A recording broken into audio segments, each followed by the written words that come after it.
Okay, welcome to our preschool and martial arts webinar. I'm excited to have everybody here today. We're going to have a couple little things go on. I'm Greg Moody. I'm going to get started here today. So we're starting with the a little bit of quick bookkeeping here. We've got a little bit of a mistake at our beginning. A few of you guys have logged in with the text link that I gave you. If you have, you actually logged in as a panelist. So I'd like you to make sure you stay on mute during the webinar.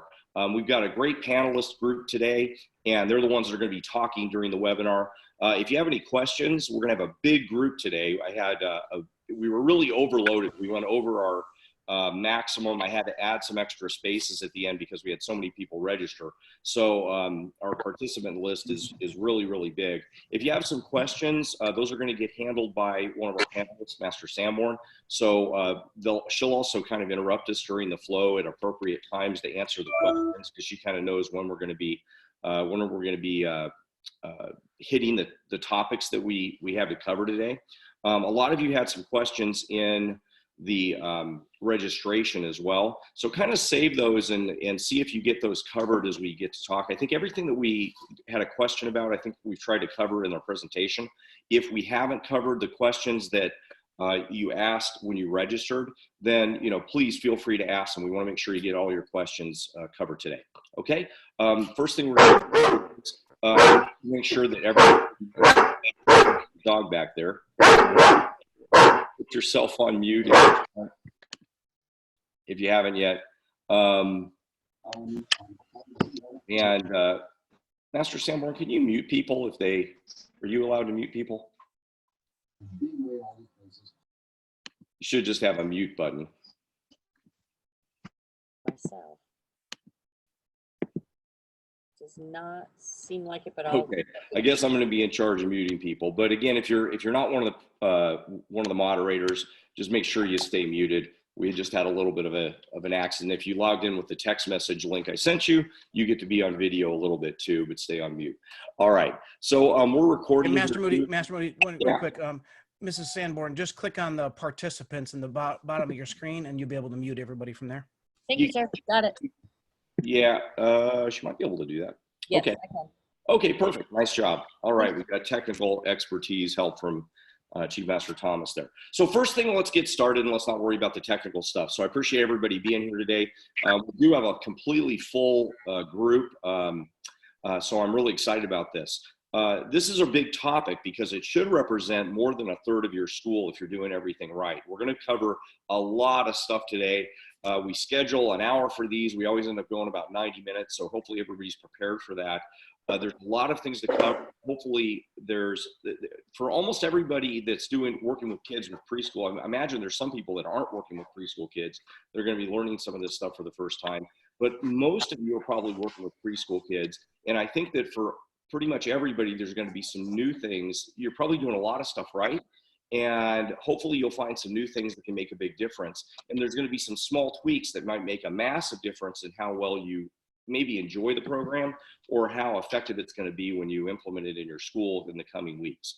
So the first thing I'd like you to do is get a sheet of paper out. Everybody should do this whenever they do a seminar or webinar, and just a blank sheet of paper of what to do next. So what you're going to do after the webinar. So none of this matters unless after the webinar you do something, you take some kind of action. So everybody get a sheet of paper out. I hope most of you are not driving or not listening to this while you're working out at the gym, even though I encourage you to work out. You should be doing this at your desk so that you can see exactly what's going on, and you can kind of concentrate and focus on what the topic is today. So take a sheet out and make sure that you're going to make a list of everything that we're going to cover that you really want to take action on. It's not going to be everything, because I'm sure you're doing a lot of this stuff already. So if my clicker will work. Okay, so first thing, I want to thank our sponsors. Number one, Go To Karate. Now you're going to be hearing about this a little bit later, but you can go right now if you like to gotokarate.com/preschool, and there's a special preschool page that you can implement for your school. That's going to be pretty exciting. We're going to have Master Thomas from Go To Karate talk about this a little bit later. This is one of the reasons we can offer these webinars because of Go To Karate. I don't know if Master Oliver's gotten on the line yet. I haven't been able to see. Is he there yet, Master Sanborn? I'm here. Oh, there you are. Hey, sir. Also, other sponsor, Martial Arts Wealth Mastery. And you can see a lot of free stuff that we'll talk about in a little bit from at martialartswealth.com. So we'll talk about these later and give you these links. They're on our slides here at the bottom. You can see them. So you can always, you don't have to memorize that stuff because it's going to be down here at the bottom. So let's introduce our panelists. I don't want to talk a lot about me because a lot of you guys have been on our webinars before. This is some of the things about me. I'm an 8th degree black belt. I had 8 schools, 15,000 students, lots of black belts. You can see some of the books that I've written at Amazon. If you go to my author page, Greg Moody, and you can see a bunch of stuff at mastermoody.com. And I've taught a lot of stuff. Here's some different things. So one of the reasons that I kind of wanted to bring some of this out is academically, I've done a lot of work separately from martial arts in some of these fields. So I'm hoping to bring some of what we do in martial arts together with real research and real data that you guys should not only be able to use some external information from real research, but when you go to work with schools or you work with parents, you should have the real information about what's really going on in research available to you. So that's what I've done a lot of work with in all these areas, and you've probably taken some of my seminars before, but in martial arts and bullying prevention, that was my dissertation. And a lot of you have been to the webinars, but let me really spend more time introducing our panelists. So first of all, Master Oliver, I want to introduce you, and then you can say some more. He's a 9th degree black belt, a grandmaster instructor. He's had many, many schools and thousands of students and black belts, and founded Mile High Karate and Martial Arts World Mastery, who I work with. I'm one of the consultants with, and I'm really excited about the program and everything. Everybody that works with Martial Arts World Mastery really grows their school and does fantastic. He's authored 4 books. You guys should really get all these books as well. You can go to martialartswealth.com/free book and get them. And he's got an MBA, so he's got a lot of backing, a lot of academic and educational background besides the martial arts background. Master Oliver, could say a little bit more, please? I mean, I could keep going on about you, but. Well, I think that's pretty good. Yeah, we've still got somebody on some kind of weird connection. Yeah, I know. We need to get everybody muted unless they're talking. Yeah. Okay. I don't have any control over that. What's your name? Okay. Yes, ma'am. Did you get my call? I'm working on that while you're talking, sir. Yeah, there you go. No, I think that was a good introduction. I started martial arts in 1989. What is his name? Celebrating 50 years this year as a martial artist, and opened my first school in 1974 as a 14-year-old. Not okay. Like what we how do you find out about it, man? nowadays, but then worked my way through Georgetown University. Then opened 5 schools in 18 months, 6 schools in 30 months in Denver. Okay. Back in 1983, and from there on. Since then, we've developed. We offered the introductory program is $39.95. I think that is probably in one of the videos that's labeled you. Yeah, I know. I think I caught it. Go ahead, sir. Okay, good. But as you said, Master, we work with hundreds. Have worked with probably thousands of school owners, over the years. But we just got back. Amanda Olson, in fact, was there with us from Disney. We had a whole bunch of schools that are doing about $1 million a year gross individually. So high 6-figure net income earners. So real legitimate group of people. And the other aspect of it is we have some of the top martial artists in the world. People get a weird idea that focusing on growing your student body and growing the quality of your student body and growing your revenue and net profit somehow is selling out, and it's just the opposite. So we had some of the top martial artists in the world. It doesn't matter whether you're talking Brazilian Jiu-Jitsu or Taekwondo or anything in between. And they are developing their students and growing dramatically. And in part because we're doing material like this with them constantly. Well, I think that's a good point even of what we're doing today, because if you do this right, if you work with preschool kids correctly, you'll make a lot more money. So if you're interested, whatever, we've got a lot of different participants and they may have different ideas. about what they want to, they want to be here today because they want to do a better job with working with their kids, or they want to be here today because they want to market their school better with the preschool market, or they want to be here today because they want to make more money, or whatever their agenda is. Really, all three of those agendas, or all whatever agendas they've got, all work together. And it is a kind of a crazy idea that those things would be separate. Making money would be separate from high quality martial arts. They really go together. And that's something I always hear you talk about. And that's one reason I like working with you, is those things are consistent. And all of our panelists are that way. Absolutely. Yeah. Thank you, sir. All right. Thank you very much. Tracy Thomas, 8th degree black belt, a chief master instructor. He's at 4 schools, thousands of students as well, and founded Changing Lives Martial Arts, Go To Karate, a bunch of different companies, and outside of the martial arts too, Go To Firearm Safety, Rev Marketing, and he's authored 6 books. I think you got a couple more books that you're putting together as well, sir. Tell us a little bit more about yourself as well. I could keep going on and on. I appreciate that. I think you covered it pretty much there.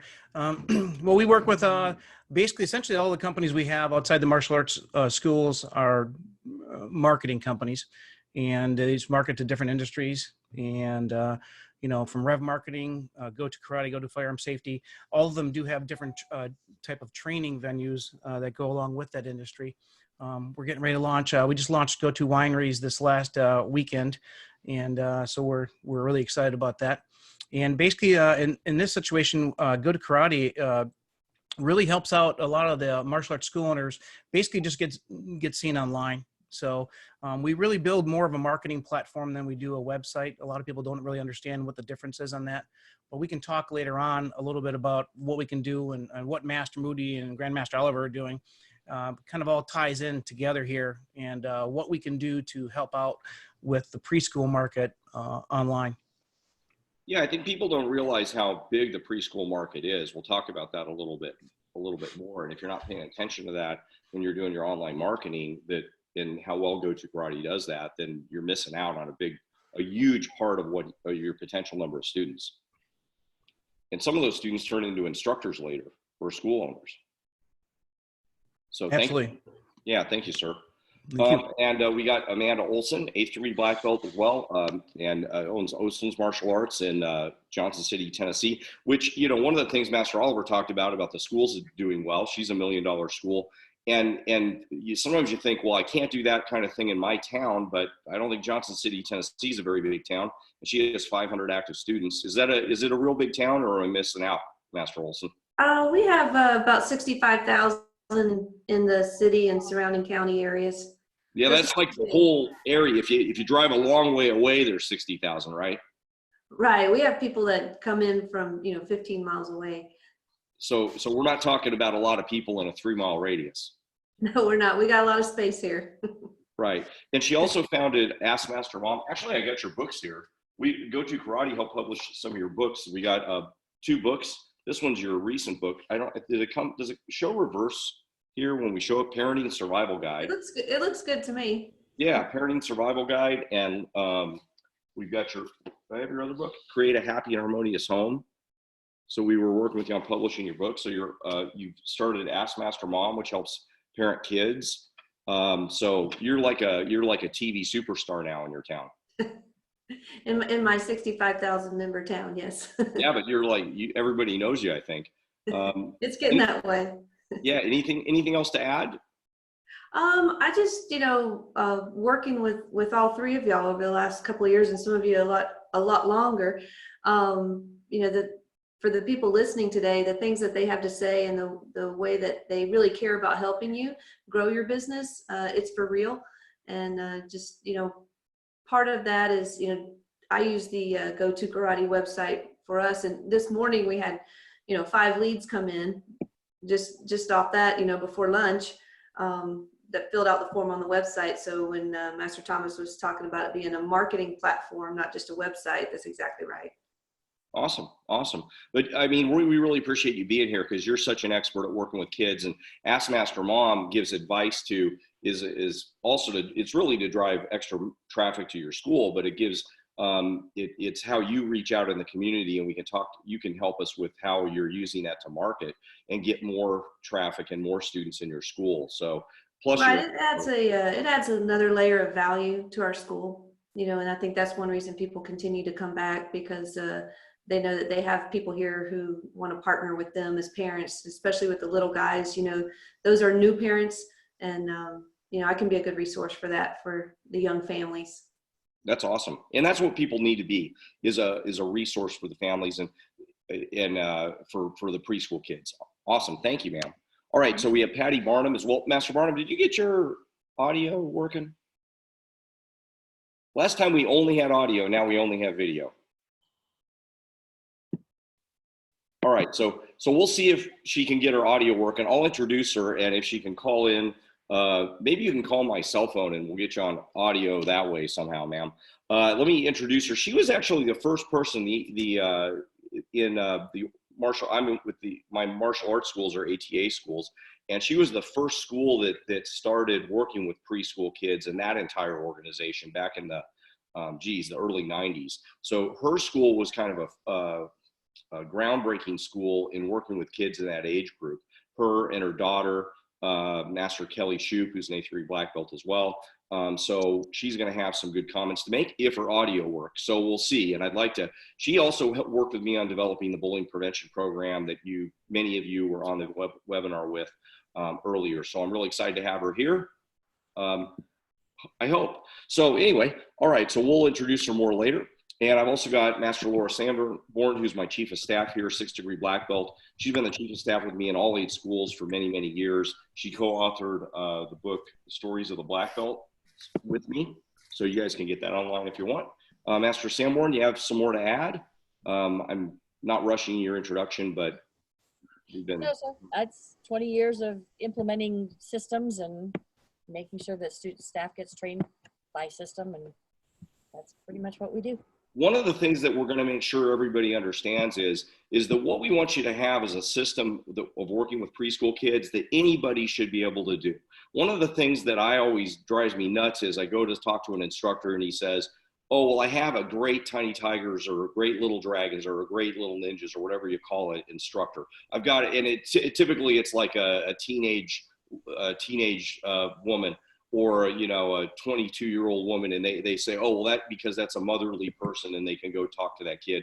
And we want a system that works with everybody. Would you say, and I didn't prep you with this at all, would you say over the thousands and thousands of little kids that we've had over the years, if we ever had like a person that worked with them, or one that was better or worse, or does everybody work with all these kids? Everybody works with those. As soon as they start instructing, they start learning how to teach tiny tigers as well as everybody else. So right, and that's our term for it, tiny tigers.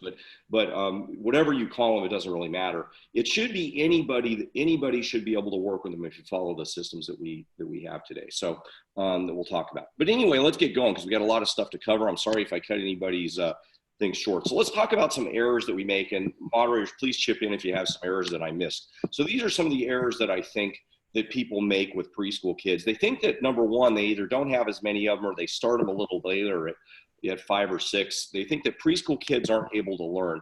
And they absolutely can learn. They just need to learn a little bit differently. There's some small tweaks in what we do that need to be made. And they're not big tweaks, they're small tweaks. And again, Master Sanborn, if you're looking at those, I know a lot of people are raising their hand and have questions. Just kind of gather them up and then you interrupt me whenever there's appropriate times. Yes, sir. The other, whoa, that was audio. So preschool, the other thing is, and this is a big one, that I hear a lot that the preschool kids aren't as disciplined. The expectations for the preschool kids, oh, they're running around, those little guys, they're kind of crazy and I've got to do this, I can't expect as much. Well, the problem here is expectation.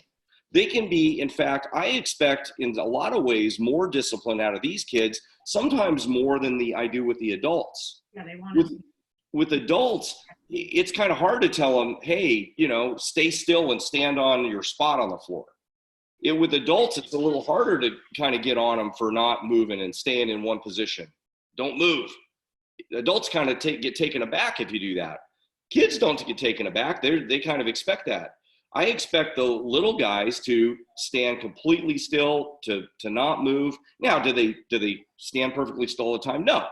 I mean, it's okay if they move a little bit, but it's a massive error to think that preschool kids aren't as disciplined, or that I can't expect as much. We should expect very high levels of discipline, and that's, to me, one of the biggest errors. If you expect discipline, you'll get discipline from them. And then the other error that I see all the time is that the class for the preschool kids is transformed from, doing martial arts to games. You got to play games, and you got to use balloons, or you got to shoot bubbles at them. I've seen people do that, or you got to do kinds of crazy things.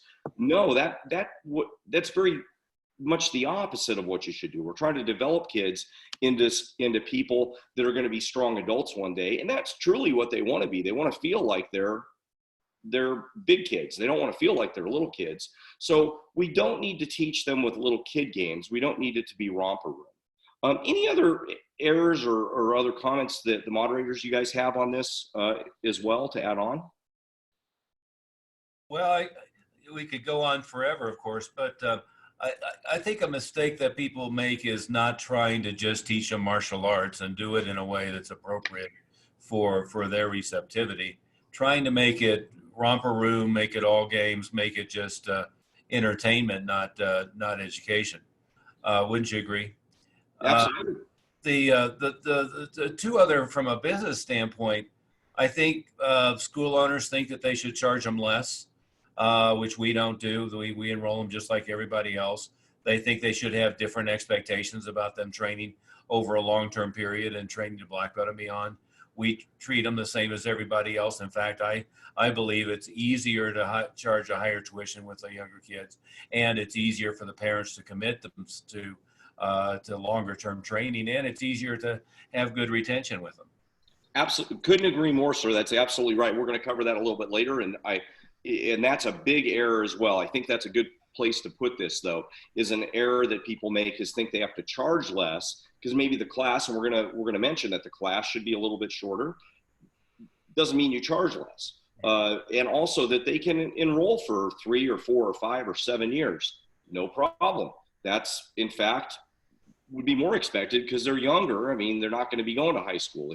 If the kid was 17 and they're going to be going to college, well, it'd be harder for them to make a commitment. But it's easier. If they're younger, they're going to be around longer in the house. So it's very easy. In fact, it's an expectation issue more in our own heads, in the instructors' heads. So moving on, we're really on our first slide about what we're doing today. Moving forward for everybody here from here out, it's really, this is the problem. It's our own expectations. And if you just change that, it'll really fix almost everything we're going to do from here out. All right, so our goals today, we're going to talk a little bit. Last time we did class management and we talked about behavioral psychology. Today we're going to talk a little bit about developmental psychology. So I'll give you a 1-minute class in that. We're going to talk about 3 tenets that'll solve all your problems with working with little preschool kids. And then we're going to do some instruction training. And then we're going to really quick go through curriculum, class planning, schedule. So we're going to cover everything you need to know about working with preschool kids. It's going to be a lot today. Then we're going to wrap up with marketing. And Master Thomas can talk a little bit more about that, Master Oliver, and sales. And we're going to approach and talk a little bit about how you can charge real rates for and significant rates for really everybody, but not any different for the little guys. Okay, so one thing about this I wanted to hit real quick is why work with these kids? And I did a study a while back on 1,000 schools. I was able to look at a database of 1,000 schools, and I've talked to a few of you guys about this. And the distribution, now this is at enrollment. So at the enrollment age when they started, now if a kid started at 6 years old and they stay with you a couple of years, now they become a regular age kid. They become an elementary age kid. But if you look at the 3 to 6 year old age range, when they enrolled, the day they enrolled, what I saw was in 1,000 schools, 40% of the kids, the day they enrolled, the day they started in the program, or at least got asked to do it, were 3 to 6 year olds. 40% were 7 to 12 and 20% were adults. That means of the kids market, in this study of 1,000 schools, when I looked at all the data, and I got rid of the bottom 5%, the top 5%, because some schools are just like all adults, they don't accept kids, and some schools are no adults at all, and they don't really work with adults. You know, they've abandoned the adults. So you take the bottom 5%, top 5%, and the extremes out of the equation. It was striking: 40%, 40%, and 20%. Now, the same group that looked at this, that had this data, said, oh, no, we have most of our students are in this age range. Well, yeah, after a few years, these guys are these ages. So if they stay with you long enough, yeah, they're all going to be in the elementary age range until they quit. But at the day they enroll, 40% are 3 to 6 year olds. So if you, in your school right now, if you look at your distribution of students, and you don't have this distribution on the day they enroll, then you may be missing out on a huge chunk of the market. So that's one reason to work with these kids. You may be missing a huge chunk of the market. The second reason is I believe that it matters. So I'm going to tell you a quick story. This is my kid right there. He's getting this is his first belt. He's getting his orange belt. That's our first belt in our system. You can see, and I'll talk a little bit later about how we break these guys into groups for their testings. There were about 50 kids testing for their first belt that day, and we broke them into small groups to give them their belts. So he got his first belt. This is him with 2 of our instructors. That guy's still with us teaching. That was 15 years ago, because he's 18 now. He was 3 years old then, and like cute little kid there. So I'm bragging on my kid a little bit. Miss Gaudio, actually, her daughter is training with us now. So there's a little bit of a story. And then this is him at a tournament. He's really cute. So I'm bragging about my kid, but here's the story. Why does it matter? Well, my kid at that age couldn't speak. So he's in our preschool program, and you can see these kids are pretty, they're pretty disciplined. They're sitting there not doing anything while the kids are getting their belts. These kids already got their belts.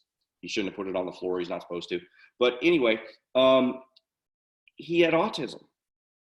He couldn't speak. He was 3 years old. He was way behind developmentally. He not only couldn't speak, but there were a lot of things wrong. So he was diagnosed with autism. He continued to have a diagnosis of autism through 8 years old, 9 years old, and 10 years old. But we put him in the program anyway, because I didn't want to be a hypocrite and tell everybody, hey, karate's the best thing in the world, and you should do it for your kid, even if he has something going on. So I put him in the program anyway.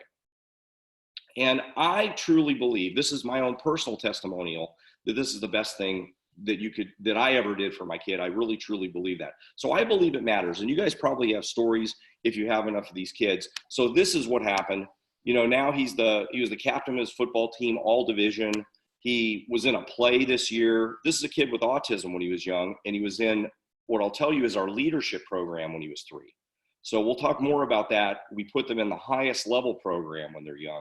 And he's a 4th degree black belt. This is him climbing up to the top of a mountain. We take our kids up to our highest ranks up to the top of a mountain, and they have to break a rock up at the top of a mountain when they become a high rank. So, captain of the football team, all division, with the lead role in a play and all that. I could go brag on for the rest of the time here, and I probably would like to, but I won't. But this is the kind of result we get. We get results with these kids when we start them younger. Anybody will tell you in any activity, if you start them younger, that you get better results. And he finished his application for the United States Naval Academy. If you know how hard that is, that requires getting a senatorial nomination and a congressional nomination, which he got. So anybody who, I'm going to mute the guys that are coming in that are not muted. So anybody that has had any experience with that knows that's a big deal. So this matters. Doing these kind of things matter. That's one reason to work. That's a couple reasons to work with these kids. So anyway, back to the developmental psychology course. Everybody should know this so that they can talk to educators, so they can work with teachers, they can market, they can talk to people professionally. So I'll go really quick, and you can look this guy up later, Jean Piaget. And he's the father of developmental psychology. You should all know this guy's name. You don't have to memorize much of this. You should just know the guy's name. He was the father of developmental psychology. And this is the basis for most of the educational system and why ages are broken down and why elementary school is separate from preschool. And these are some of the concepts that he talked about. Schemas, which means how we build models of learning. in our head, adaptation, which is how we learn stuff by making mistakes and then fixing things, and making mistakes and fixing things. That's a little bit of a quick summary. And then the last one is cognitive development. And this is why this matters for us. So this is developmental psychology, 5-minute or 1-minute course, hopefully. And these are the different areas of cognitive development. So sensory motor is probably not interesting to us because it's not our group that we're talking about. It's when the kids are babies, basically. And then this pre-operational stage, this is the group that we're talking about. So this is why the group 3 to 6-year-old is different. So can we teach them really great martial arts? Yes. Can we expect really high discipline? Yes. But we're going to talk about why these guys are a little bit different, because this is when they change from being able to not cognitively think in this sensory motor stage to being able to think internally in their head and work things out. So at this stage, they can start to, they can think in their head, and you can explain things to them. Now at the concrete stage, when they're elementary age, at this concrete stage, at the elementary age, this is when they can start to memorize more stuff. So a mistake that we make in these kind of programs is to try to have the elementary age kid, or the preschool age kids rather, memorize a lot of things. So we do the same, we try to teach them the same as an adult. Well, my standard is that they memorize 45 things before they get their belt. Well, that'll be really, really difficult to implement if they're still in this pre-operational stage. Okay, so that's why, that's one of the major things that becomes difficult here. The other thing that becomes difficult is in the pre-operational stage is they get distracted by multiple sorts of input. So if you think about the way preschool is different from elementary school, they sit down and they independently write stuff, or they independently do stuff. Preschool is usually set up so that they're doing group activities together. So when you're doing, and it'll make sense when we talk about how to instruct these guys, but when you instruct these guys, you can't have them, you know, these 3 guys work over here and these 3 guys work over here, even if there were different instructors. That would be difficult for them to manage because they can't handle lots of different sensory input in a room. So we need to keep the sensory input minimal. Doesn't mean they can't learn stuff. It just means the way the input needs to come in is different, and the way they can still think about stuff, and they can't manage memorizing a lot of stuff at one point. When they get to this concrete stage, it changes. Now here's what's really important. And then adults, whatever, that's different. That's not our topic for today. What's really important about this is that you don't want to think about this thing as strictly age-based. So back in this, and that's one criticism of Piaget, is the criticism is that we break everything down into these kind of strict age ranges. And back when he was doing things, that was the trend, is what ages are people doing things? How can we figure out what age people are going to do X, and what age is Y, and what age is Z? But what we know now is, you know, one kid might be at the pre-operational stage at 5, and another kid might be at that stage at 7, and another kid might be at that stage at 2. So there's a bell curve of abilities. So what we got to think about is, if this is our preschool program, and mostly it's 3 to 6, and that's generally the age that they're in that pre-operational ability level. There's some other kids that might be, you know, 3 years old that are able to handle your older kids' class. Or there's some other kids that are 7-year-olds that might be more able to handle, they may be more appropriate to be in the younger kids' class. So we've got to understand that these ages, that kids are different based on their own individual differences, not based on ages. So that's one thing that's really important, and why sometimes people will say, well, this stuff here isn't really accurate. That's the main criticism. But it is accurate. It's just not quite as strict. As you can see, there's a big age range here. Okay, hopefully that makes sense. Master Sanborn, any questions so far that would be No, sir. important? Okay, so again, think of your preschool grouping as ability grouping, not age grouping. So this program, our criteria would be this. And I just was on a call yesterday with somebody who says, well, we start our kids at 4 years old. We start our kids at 3 years old. If a 3-year-old comes in. Now, we'll get some 3-year-olds that come in and they're not potty trained yet. They can't stand still on a spot. Well, we don't accept them. Just because they're 3 doesn't mean they automatically get to be in our program. So they have to be able to complete an introductory lesson. They have to be able to comply with directions. They need to understand language. Now, my kid, I gave you the example, he couldn't speak, but he could comply enough at 3 years old to understand directions. Even though when we told him, you know, we would have the kids say something, his first words were, hi-ya.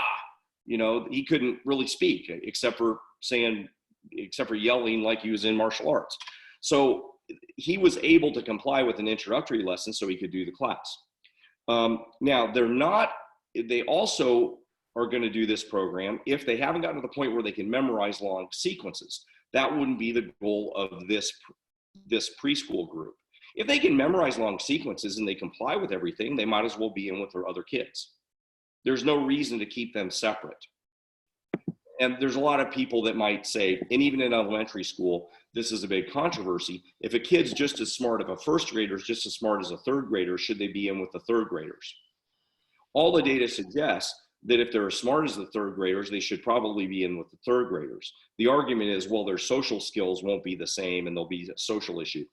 There's no data to suggest that that actually is true, that they would have a social issue. The data suggests that they actually socialize better with the kids that are just about as smart as them. So think about this, the way to group the programs as, again, ability grouping, kids that are able to complete your introductory lesson. They can handle standing on their spot. They can handle following directions, but they aren't able to memorize long sequences of stuff at one time. Any questions or anything to add, moderators? Nope. Okay. So that would be the criteria for the program, which means, and we have tons of 3-year-olds that can handle the class, and lots of them that can't. So there's at that 3-year-old age range, there's some that, and if you look at a bell curve, they may not be able to handle it. Some of them can. Lots of them can. So there's 3 basic tenets that come out of this. 3 preschool tenets for your ninjas, tigers, dragons, whatever you call these guys. There's nothing magic about that. They do everything with one leader. Remember, they're in pre-operational stage. So you don't fix this by 3 people in a class, 3 instructors in a class. We only have 1 instructor in a class. Master Sam won't see me do this. I think Master Barnum's probably seen me do this. If I have 75 preschool kids, it's just me teaching them. Just me. Not 5 people, just me. I just taught a seminar. I don't know if Matt White's on the call here. I just taught a seminar in Atlanta, and I think we had 50 kids in the class, preschool kids, just me. 1 instructor in a class. Now, how do you do that? I'm going to show you. 1 instructor in a class, not 2 instructors. Because if there's 2 instructors, the kids don't know who to watch. But you have to follow the right rules to be able to do that. So that's 1 rule. 1 rule, 1 instructor, not 2. Not helpers, not other people doing stuff. Kid has to, you know, if there's an emergency, of course, another instructor could help with a kid because, you know, he fell down or something happened or he peed his pants. Hopefully that doesn't happen very frequently, but you know, you could have another instructor be there as a backup role, but really we don't have any other instructors in that class, only 1. So that's rule number 1. Number 2 is they would advance in rank slower. So because they're not memorizing as much stuff, the rank system that we would use would be slower. So if they go from white to, let's say, yellow belt is your first belt, or to whatever belt's next, they would move to their first belt, and then they might move to a half rank somewhere in the middle, and then they might move to their next belt, and then maybe a half rank. So they would advance in rank slower. So when they move up in rank, then there's a couple ways you can handle it depending on your system. And we don't need to go into big detail about this. So let's say they move up, it would take them a lot longer to get to their black belt. In our system, it would normally be 3 years to get your black belt. For some of you guys, if you're in jiu-jitsu, it might take you 10 years. No judgment on whichever way that is. It's up to you guys. But if it took, let's say, 3 years to get your black belt, it might take one of our preschool kids 6 or 7 years or more to get their black belt. Now, what will happen is the kid that's in our preschool program, most of the time they'll move into our Karate Kids program and our regular kids program much sooner. So generally it won't take them that long because they'll be acclimated enough and they'll learn quick enough to be moved over, and we'll talk about how to move them into the bigger kids class sooner. But they won't be advancing in rank the same speed.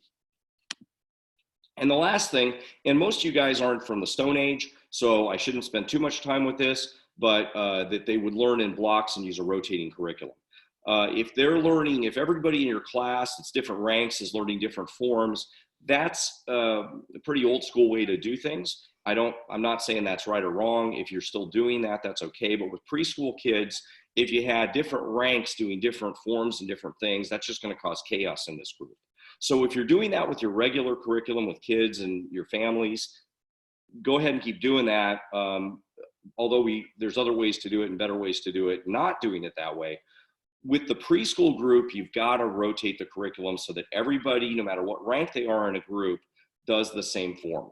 We really do recommend that the same in your regular classes as well, but that's a different conversation. In your preschool group, you've got to do that. So those are the 3 tenets. You got to do those things. 1 instructor for the class, not 2, no helpers. They don't need helpers. If you do it right, you don't need helpers. Give me 50 kids, just me, it'll be fine.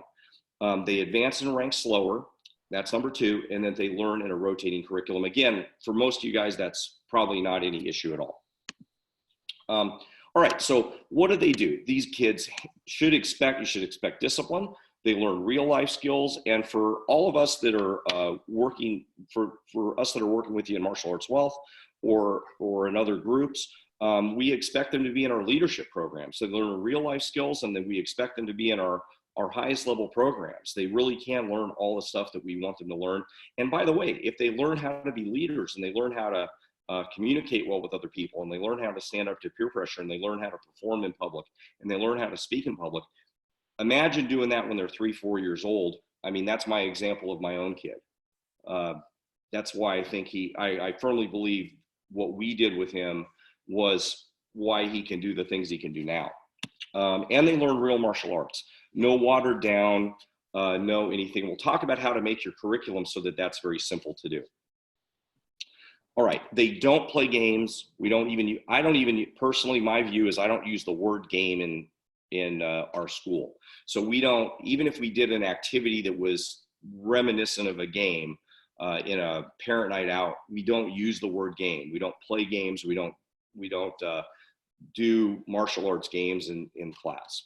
We don't have this group memorized. I mentioned that before. And they don't only just kick and punch. They do the material. They do the actual curriculum that we do with everybody else. Okay, so a couple things instructionally. I do recommend the discipline webinar we did last time. I think we did that, I don't know, November or December. I do recommend that. I won't go into that today because we don't have time. But using the 1, 2, 3 system that we talked about, you really do need to have that in your toolbox. Make sure you have written curriculum. So we'll talk about how to design curriculum and make sure it works for your preschool group in a second here. So these are just things on your checklist. If you don't have written curriculum for your entire school, that's something that after this should be on your to-do list. You should have written class plans. When I said 1 instructor, so the way the structure of the class works is the instructor leads everything. So I don't expect to stand in front of class and say, okay, guys, do 5 moves now.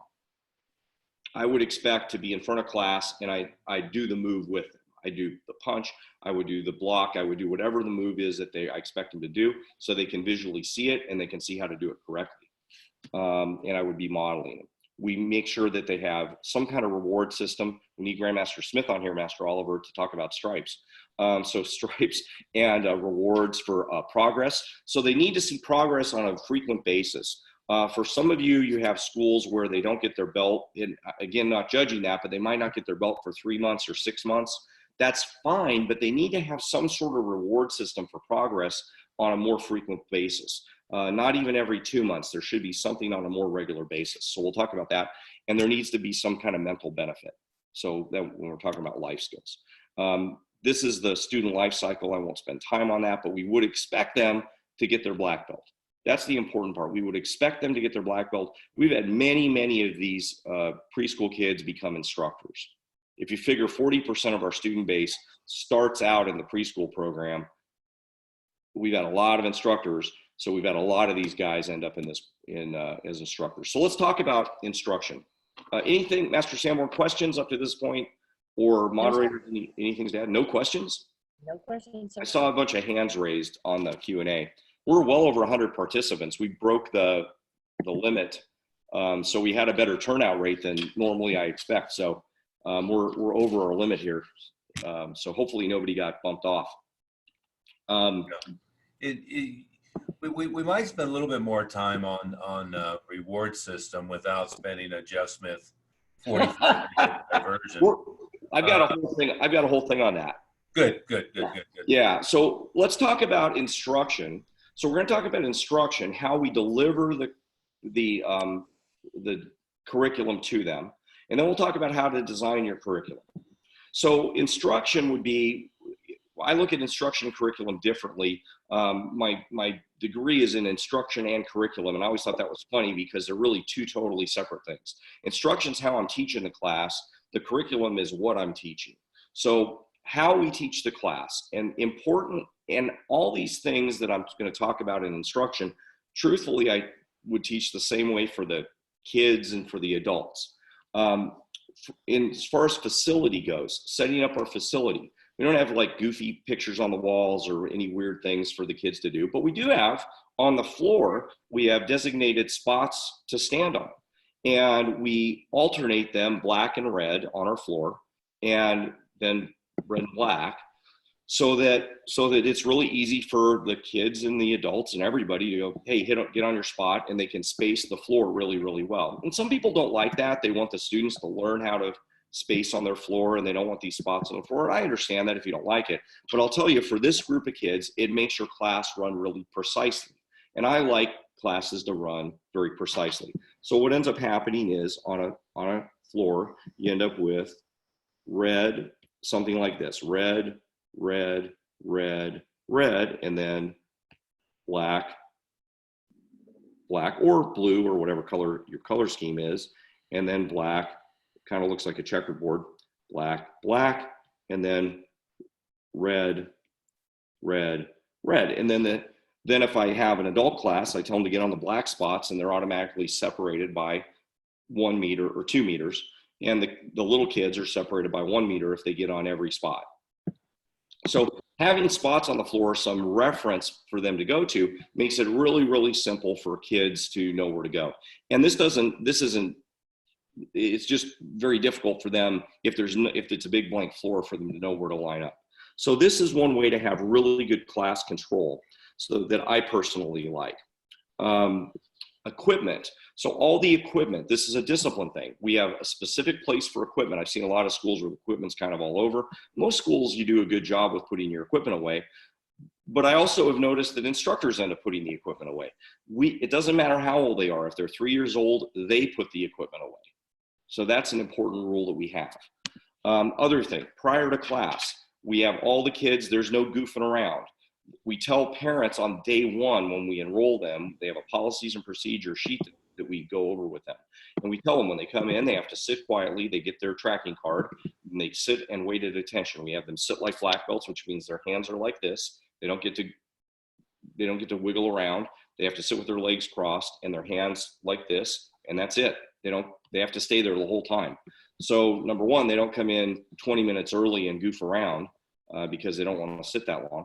And number two, when they're sitting, they're controlled and they're ready for class. So nobody's sitting with their parents. They have to sit on the floor in a staging area. So there's rules about all this. In class, we have rules about how they listen. They have to get on one knee. They have to stand, they sit, and they breathe, everything like a black belt. So we use the reference here like a black belt, even at the beginner classes. So this encourages them to renew or upgrade, whichever term you're using, into the next level program, because we have an expectation that they do that. So here's some structural things that we're doing. And then awards time, and I'll talk more specifically about awards.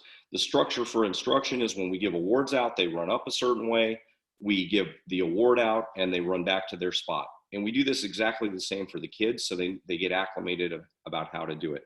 If I had a better video, normally when I teach this, it's live, so I'll do it with everybody. And after class, we shake hands a certain way, and we give every kid a little class report. If I can email that out to everybody, I should have had a picture of it here. We give them, all we do is hand them a piece of paper, and we check one box that they did really well. So at the end of class, they get these, and when they get 5 of these class reports, they end up getting a star at the end, or a stripe. It's a stripe star system that we use. So after 5 classes, they get rewarded for attendance for coming to the classes. Okay, so now let's talk about rewards. Master Oliver talked about that a little bit. So before class, when they're sitting their stage, we train the instructors on all this stuff. This is part of our regular instructor training. We train the instructors. Believe it or not, you have to train people on remembering to say hello, give 5s. We put their names on their belt. Some people put their names on their uniform. We put their names on their belt because then every time they get a new belt, we put their name on it. We also put the date that they're going to get their black belt. So now we're also encouraging them to remember the date that they're going to get their black belt, even when they're beginners, so that the parents remember when they're going to get their black belt, and black belt becomes encouraged as part of their process. In class, we give, for the little kids, we'll use stickers. Darn, I thought I brought one. Master Samore maybe has one handy. We use little stickers for them. So when we talked about rewards, if we don't, we're trying to vary the rewards. Those are the stickers we use. We find those stick to the uniforms better. We use small stickers for the little kids. We have them in our uniform, so we're constantly giving rewards out in class for good behavior. And we give them 5, and we give them black belt of the day. Sometimes when we give black belt of the day, we'll give them a pizza party. If we're trying to get more pizza parties, and we're trying to get them to bring their friends in. And we do peer recognition. So we call that spotlighting if they're doing things right. So this is rewards. A lot of you guys are doing a lot of this stuff. So maybe you're not putting this on your list, but one of the things that I need to be thorough, I want to make sure I include all this stuff. And if you're not doing this stuff, then add it to your to-do list in your paper that you're using. The one thing that I see a lot of instructors not doing and missing is the stickers. So they're giving some kind of physical reward during class. And I don't care if the kid leaves and all these stickers are on their uniform and they wash off or they get on the floor later. That's not a big deal. The kid leaving and the parent got to see that they got some kind of reward, and the kid getting to see that there's some physical reward during class for particular behavior is really important. It's more important for the little guys. Well, it's really important for all of them. We use them for the bigger kids too. But for younger kids, the reward has to be on a more frequent basis. For adults, you could spread the reward out longer, although they can't wait that long either for rewards. And then during awards time, I mentioned we have a structured way for us to give rewards out, and we give stars and we give the stripes that we give out for them bringing in good schoolwork or doing job charts or different things. We give awards out at the structured time at the end. We don't have Grandmaster Smith here to spend a half hour on talking about that, but for different activities that they do, they need to get different rewards for those activities. And we have stripes, and there's a star on the stripe that we give them for different things. And a lot of you guys may be using this system. That's something at Martial Arts Wealth we spend a lot of time on working. Master Oliver, did you want to add on to that? You're muted now. Yeah. No, I think that's a good starting point. I really think that there's 2 places that people go wrong on this market. Is they think of it as a short-term thing, rather than really prepping the parents and the child for training through to black belt and beyond. And then since they think of it as kind of a short-term thing, it becomes romper room, not a martial arts class, right? Then on the flip side, you have more, maybe more traditionalists or people who feel like they're a little bit more hardcore, and they're somehow react negatively to giving constant and never-ending rewards and positive recognition. But at the early stages, whether it's a white belt who's 42 years old or a white belt who's 5 years old, our mission really is to get them into year 2 and year 3 so they can really start perfecting these things, right?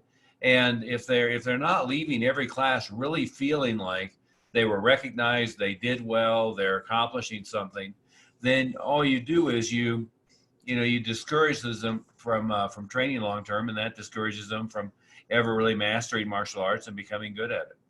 Well, and that relates to curriculum that we're going to talk about in a minute, but I want to hit on what you said there, and the other moderators, please chip in here on this. But one of the things that you said that's really important is a big error that's made overall in all the curriculum is that we try to put too much in the early stages. And a lot of that's because the way we learned at, white belt and the next belt and the next belt, there was X amount of stuff you had to learn.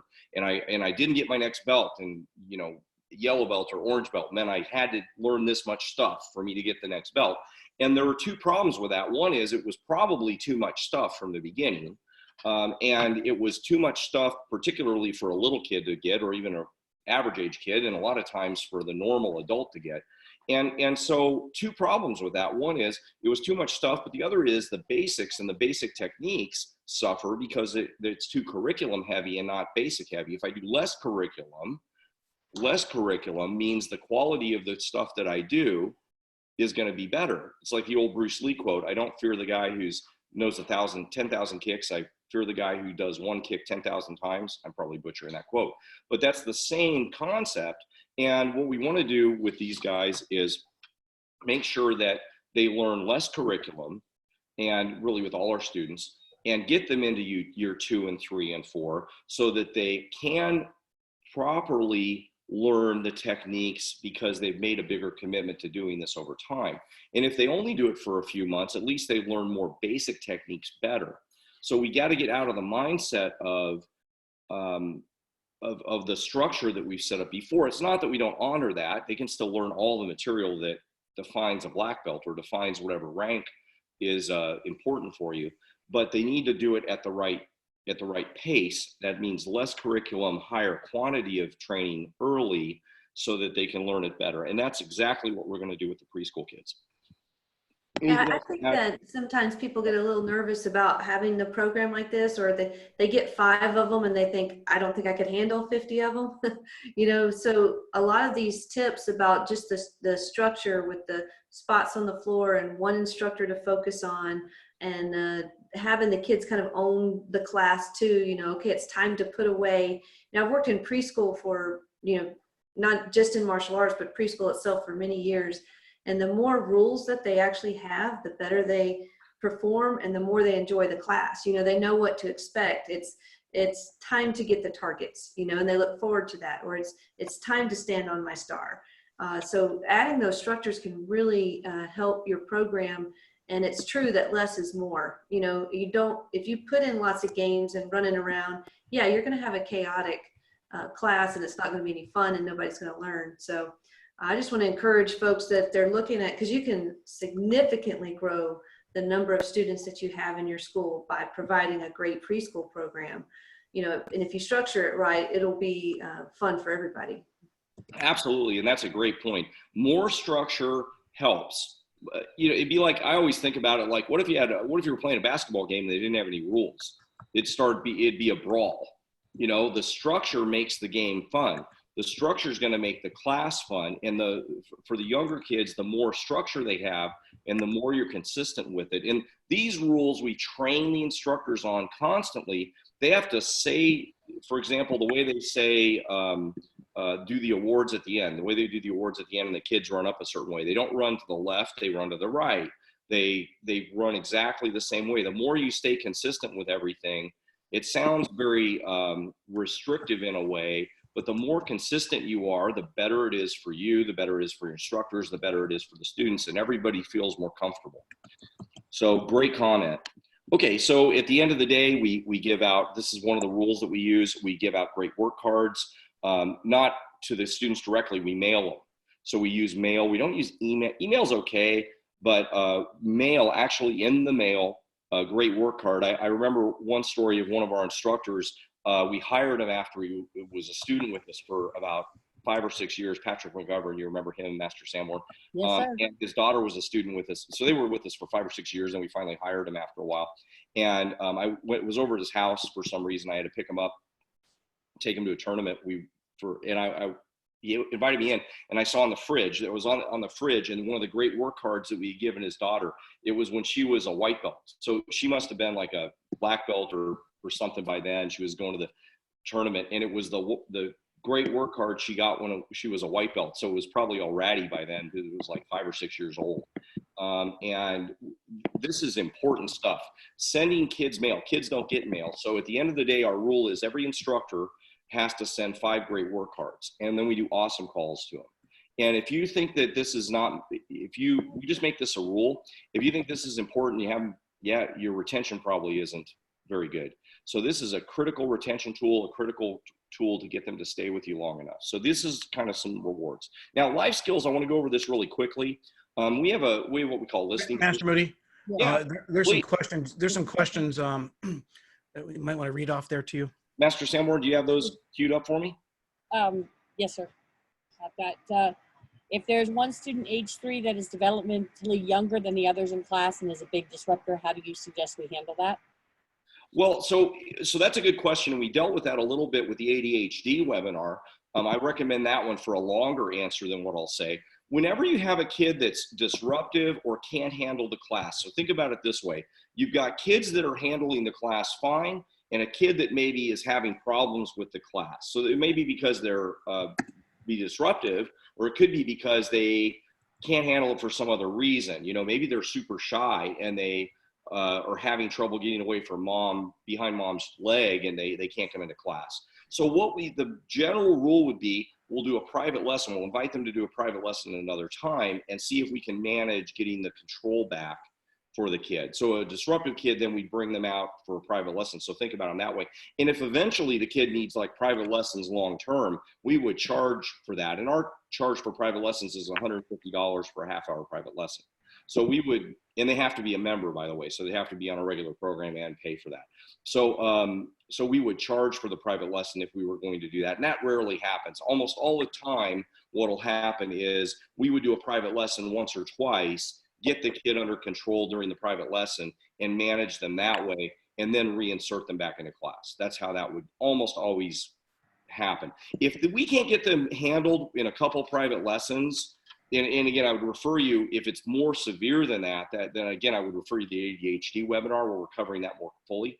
But if it's more severe than that, then there's something else going on with the kid, because we're pretty good at handling them. And you guys probably on the call are all good at it too. If it's more severe than that, there might be something else going on where they do need medication, they do need something else or other behavioral interventions. So we've got to kind of figure out what's going on there and then make some determinations of what the best plan is next. Other questions? Yes, sir. What do you think about the skills program? That's SKILLZ. Yeah, I'm not familiar enough with those programs to comment fully. I know that there's a lot of good things that other programs have. Any program that is bringing in like games and other activities and things like that, I would probably say I pretty much just kind of reject out of hand. And that's maybe not fair. There's always some good things that I would learn from anybody, from watching anybody do a class.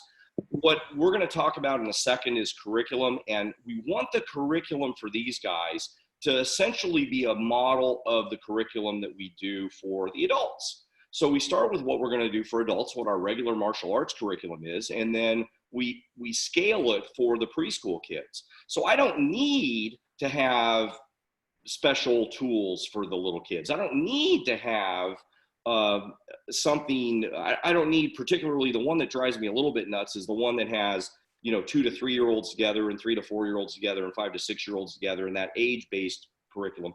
That is completely unnecessary, and it's massively crazy on your schedule. So I don't need that. I don't need to have that. If you saw the developmental psychology slide that we talked about, where we have pre-operational, which is 2 to 7 year olds. We have basically preschool kids, and then elementary kids. Those are basically the 2 groups of ability levels. So if we know that those are the 2 groups of ability levels, that's the way to group your classes. Some kids are going to be in one group or the other based on actual ability, not on age. And then we group our ways of managing the curriculum based on that.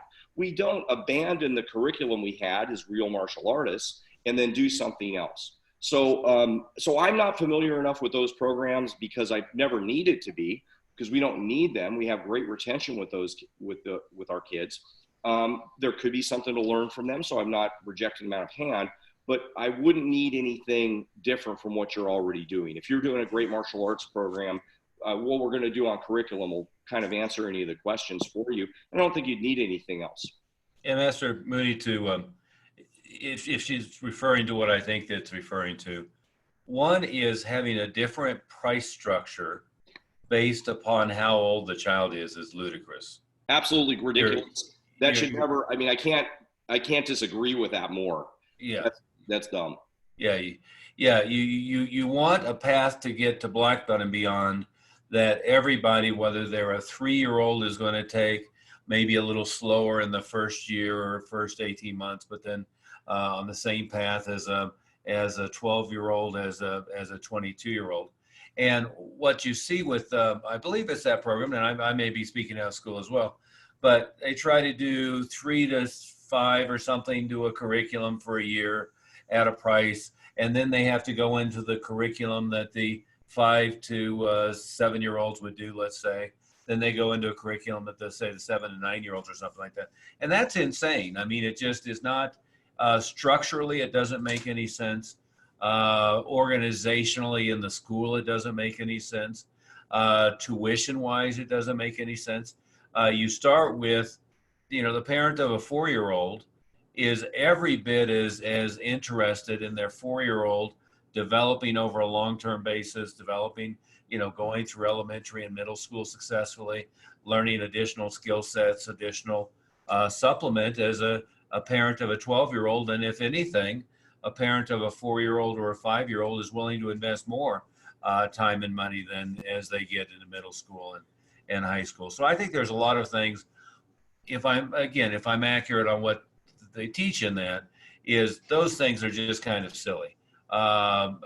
They mess up the structure of a school.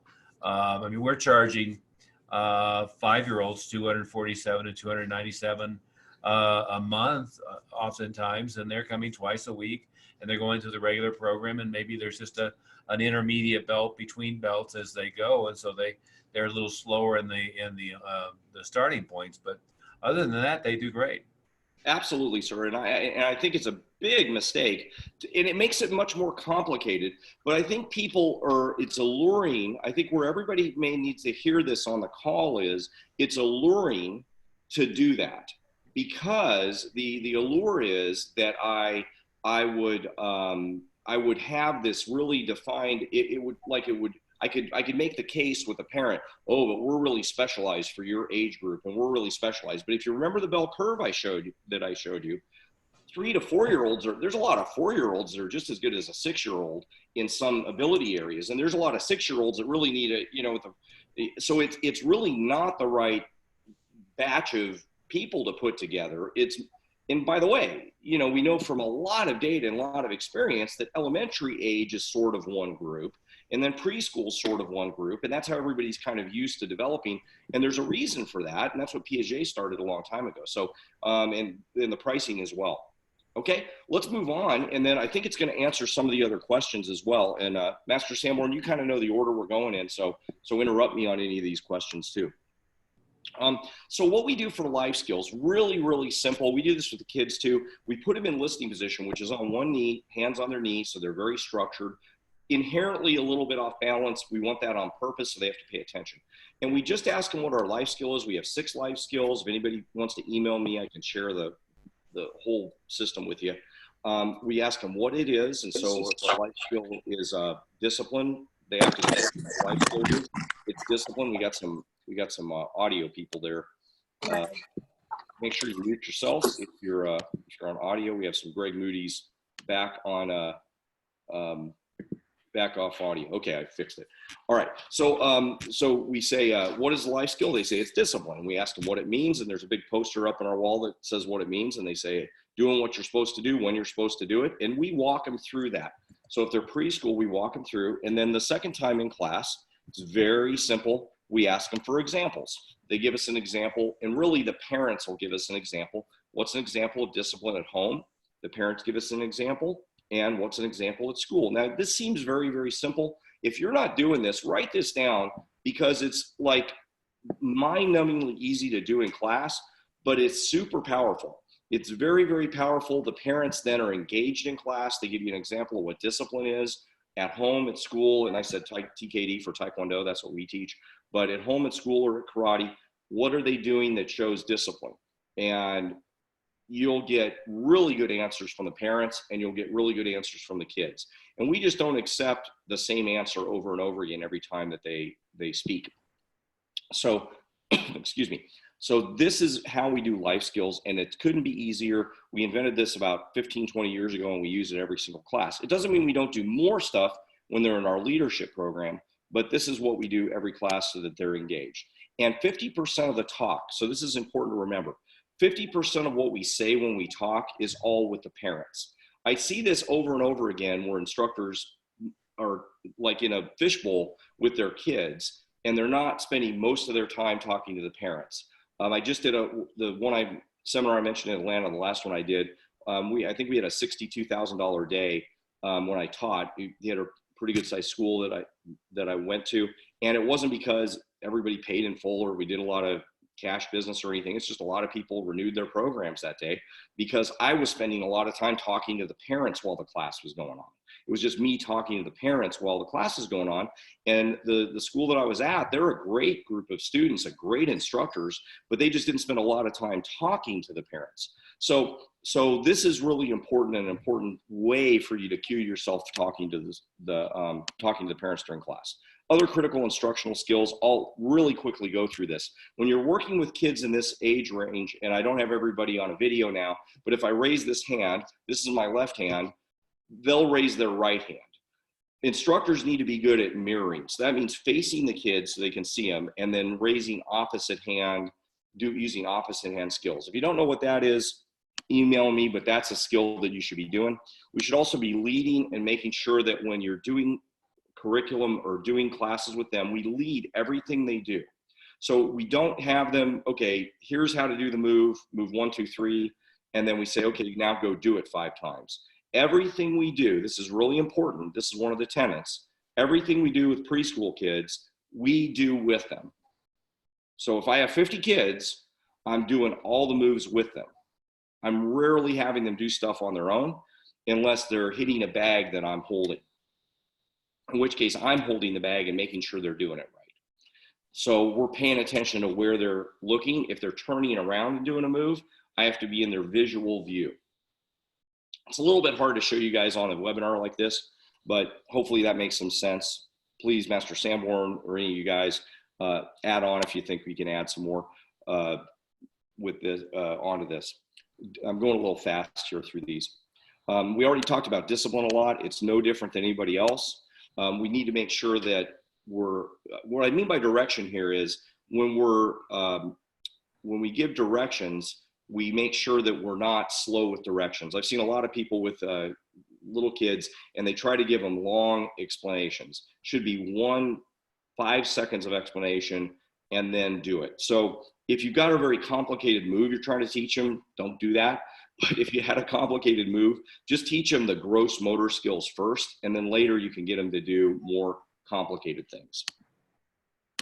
All right, so curriculum. Let's get to curriculum, unless I had any other specific things with instruction that people have questions on. Master Sanborn, if we have other specific instructional ones, let me know. All right, so a complete written curriculum is really important. This is just a general comment for your school. To have a professional school, we know what we're teaching from white belt in my school through 7th degree black belt. I can tell you exactly, if you started with me today and you're going to be a 7th degree black belt, which takes in our system about 30 years, I can tell you what you're going to do when you test for 8th degree black belt. So I can tell you exactly what you're going to do every single month all the way through for 30 more years. So now that seems overwhelming maybe for some of you. I'm not telling you have to sit down and do that. In fact, I wouldn't recommend you do that now. I recommend at least you do the next month though. It's really important you do that. And martial arts wealth, we can help you with that a lot as well. Master Oliver can talk about that some more. But it's not really that hard to do if you walk through it. And we'll talk about how to do this together. This helps instructors work together on the same page. If I'm teaching a preschool class and then Master Samwar teaches the class the next day, and then my son, Mr. Moody, teaches class the next day, it's going to be exactly the same. It's going to be exactly the same stuff. That helps everything stay consistent, kind of along with what Master Olson just said. Again, we mentioned rotating curriculum. They all need to do the same thing in the same class. Don't break things up by form. So let's talk about curriculum design. Let me stop the share just for a second and share the screen again, because for some reason I have weird graphics there. Okay, that fixed it. So let's talk about curriculum. We mentioned this before. It's really easy to design your curriculum, and this relates to that skills program question that we just had.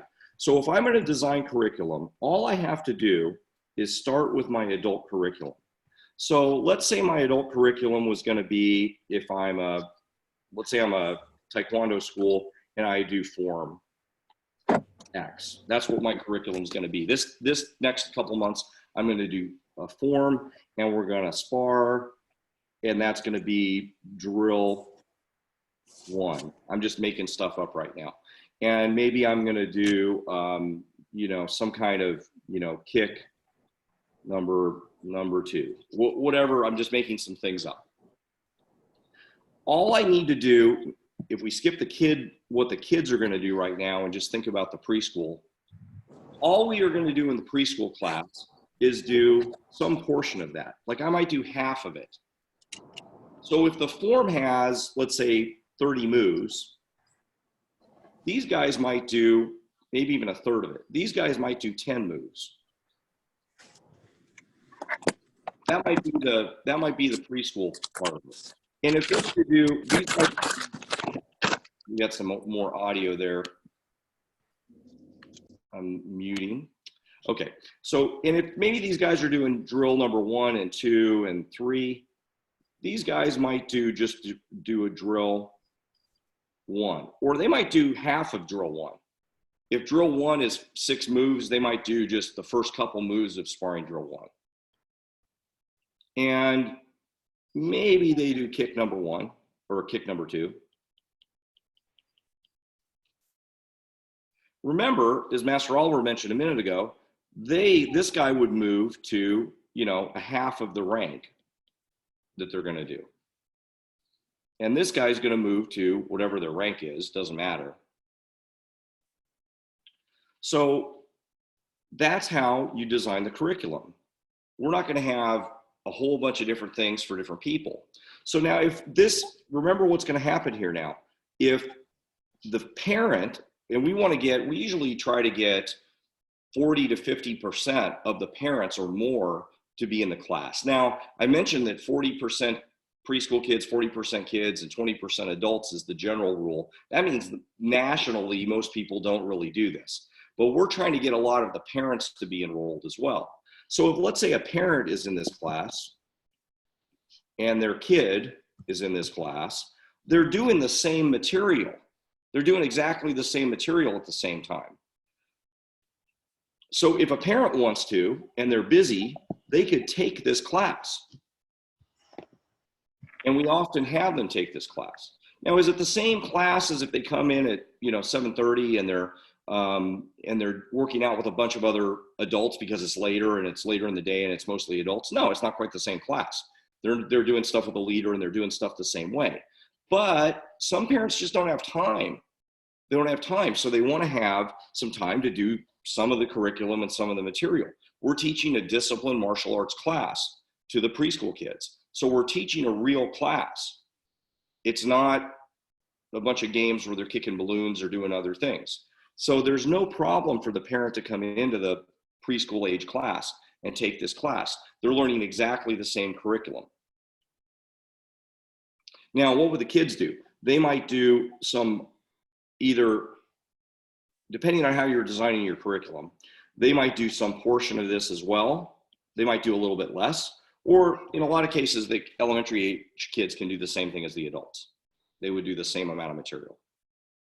depending on your system, I've seen some people with very complicated systems and they really want the adults to learn, a ton. So you'll have to decide that on your own.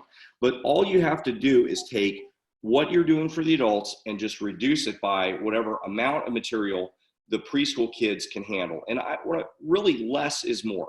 Doing less is more, because if I do less moves, then they're going to learn it better. You don't want to try to stress people out with memorization. They're also going to be doing this, remember, with a leader. So they'll be doing each of the moves with you doing them in class, not on their own. I mentioned this also at our system. We do a lot of tournaments, not because we necessarily want to, but because there's a lot of tournaments in our style. And our kids were allowed to do the moves with a leader in tournaments. And some of the instructors have their kids do stuff without a leader. And there's an idea that that's better than doing it with a leader. If they can do it without a leader, they should be in this program. They should just be in the kids program. Now, another way to do this, if this clears, is just make this curriculum one curriculum, have family curriculum, and then this doesn't really change, then this is all the same curriculum, and then you have preschool curriculum. That's another strategy too. And then this is just going to be some, half or some portion of the regular curriculum. And that's all you got to do. It's not complicated. Don't complicate this by trying to buy other programs, have other tools. I've seen fuzzy dice that people roll around and then they get to play games with whichever moves they do. Or on the other hand, don't make this not the same curriculum. I've also seen where the adult program, maybe they do, if in your system you do a form or you do a drill, these guys don't do any of that. They just do, some kicks, or they do some punches, or they do some really overly simple things, and they don't really do the material that you're doing in your regular program. So hopefully that makes sense. Master Sambo, do we have any questions on that, or guys, anything to add? I would just like to add that, I look at the preschool program as preparing them for the older class. So everything we do in there is a version of what they're going to do when they age up into the next class. So that's exactly right with the curriculum, so that way when they do age up, they have confidence because they already know how to do that move, and they're just. Well, and also if they move up in the middle of a cycle, or here's another thing that's important. Let's say you've got a kid that's sort of in between, and he can only think about it from an enrollment point of view. Let's say one day a week he can make this class, but the other day a week, you want to enroll them, but they can only make this class. Or they've got a brother or sister, and one of them has to make one class. They can make this class one day a week, and they can only make that class one day a week. Well, the curriculum's the same. It's no big deal. Now they take this class on Monday, and they take this class on Wednesday. It's not a big deal. Now they can take either class. It doesn't matter. And then if, there's a class where the whole family takes, they take it over on this day. It's, again, not a big deal.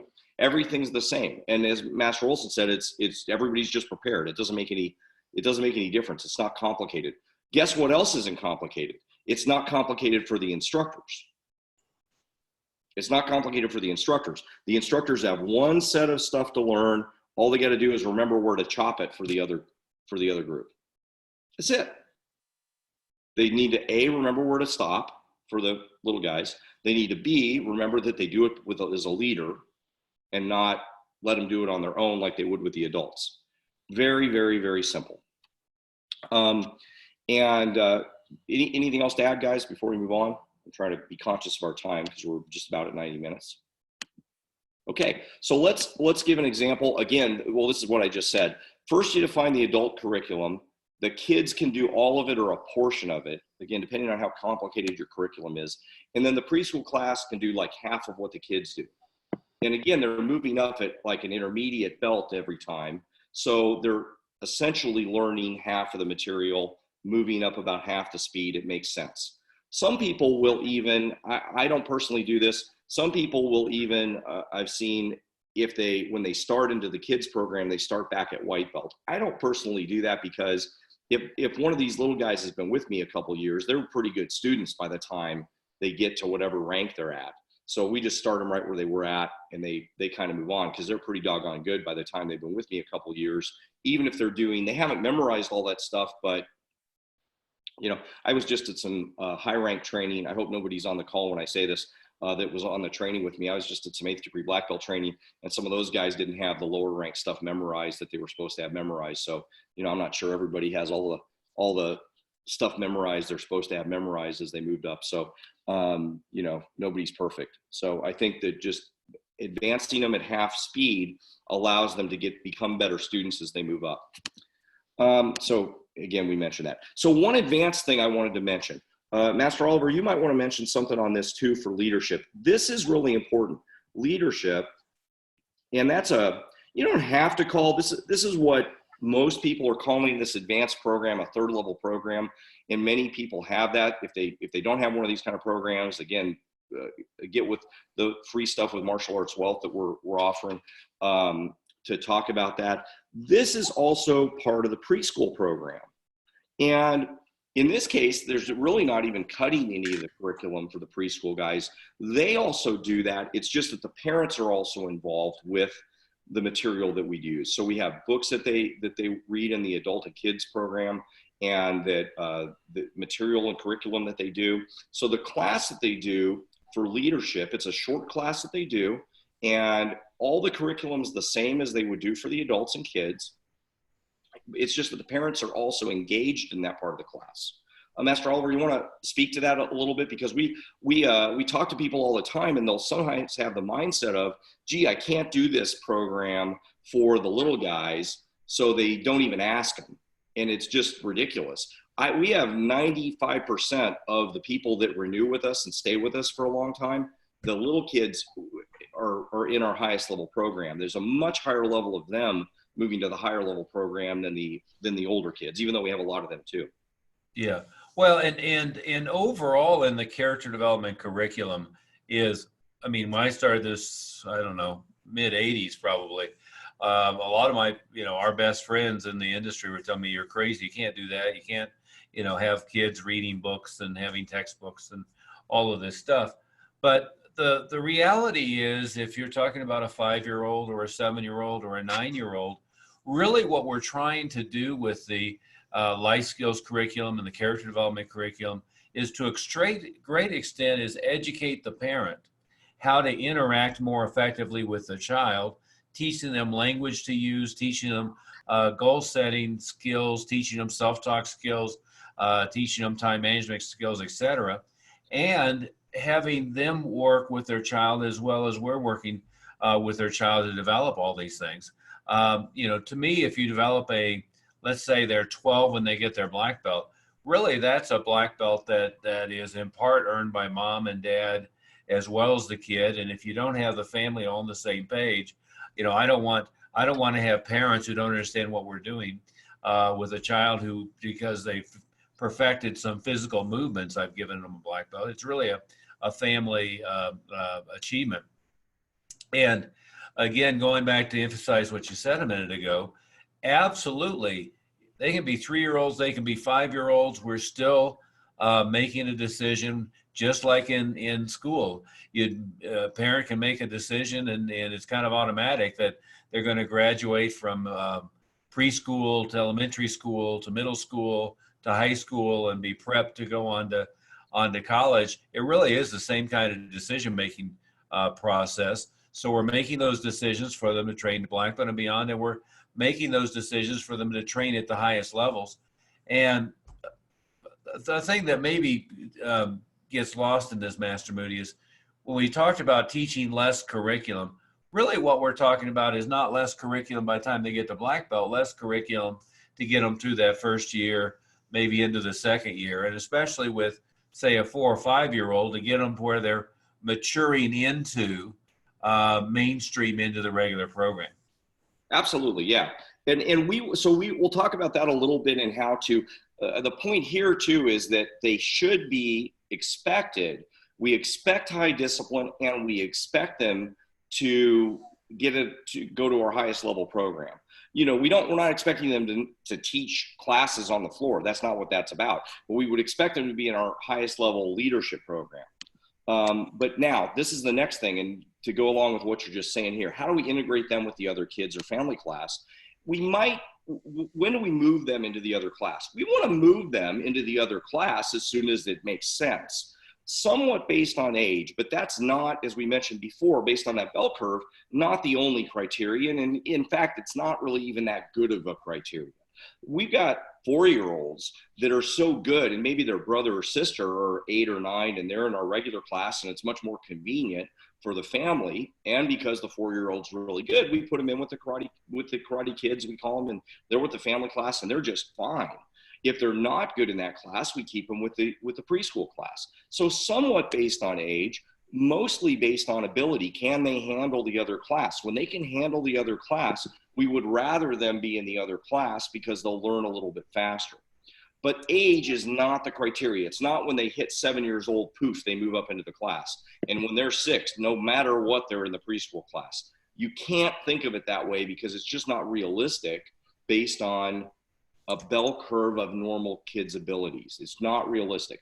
In fact, those Piaget levels that we talked about, those are levels that he talked about specifically, that when kids accomplish that pre-operational and cognitive stages, they would move on to different levels of ability. So he was talking about that it's not that kids stayed in those areas. It's that when kids had to accomplish those tasks in those areas. So many kids can move forward much quicker, especially when they get their development. And also based on rank. If they're a certain rank, it depends on the rank. For us, we've had kids with some developmental issues. Maybe they stayed all the way till black belt because they, like right before black belt, but they can't be black belts with us in the preschool program. But that would be really unusual. That's kind of our limiting factor. Usually you'll have a rank, we generally won't have them stay in that class after about halfway to black belt, so about 1.5 years. That's about as long as we'll keep them in that class, because by then they generally will be able on ability. We'll never move them out of that class if they haven't qualified based on ability, though. So that's the main criteria of when we would integrate them with the regular class. So that's really our goal. Sir? And all these are based on instructor judgment. Go ahead. You were going to say something, ma'am? About involving the parents more and how to do that better when you were talking about the leadership class for the kids. Great. Well, 2 things. One is use the life skill strategy that I talked about. Put them in listening position, ask them what the life skill is, what does it mean, ask for examples from the parents. That's one way we just trigger that in class. It's in our class planners. So we trigger that in class. And then during the leadership class, we've got certain books. And if you follow up what we were doing with Martial Arts Wealth, we'll talk about that a little more, because that's a longer conversation about leadership. So when we're doing some of this curriculum that we'll talk about with Martial Arts Wealth in leadership, then we would involve the parents, and we would have some books and curriculum that we would have, and then the parents would be reading them, and the parents would be interacting during that part of the class. So we'd have part of the class that we would talk about what we read, and of course the preschool kids are reading that material, the parents are reading the material, and then we want the parents to be interacting with the kids about that. So what I also am mentioning here is, like when I'm teaching class, when I mentioned the seminar I did, when I'm teaching class and I'm talking to the parents, my rule is 50% of what I say or more is to the parents. So when you're teaching class, that should be your instructor rule. 50% or more of what I say is to the parents, not to the students. And by the way, if I'm teaching an adult class, there's people sitting on the side, I'm talking to them too.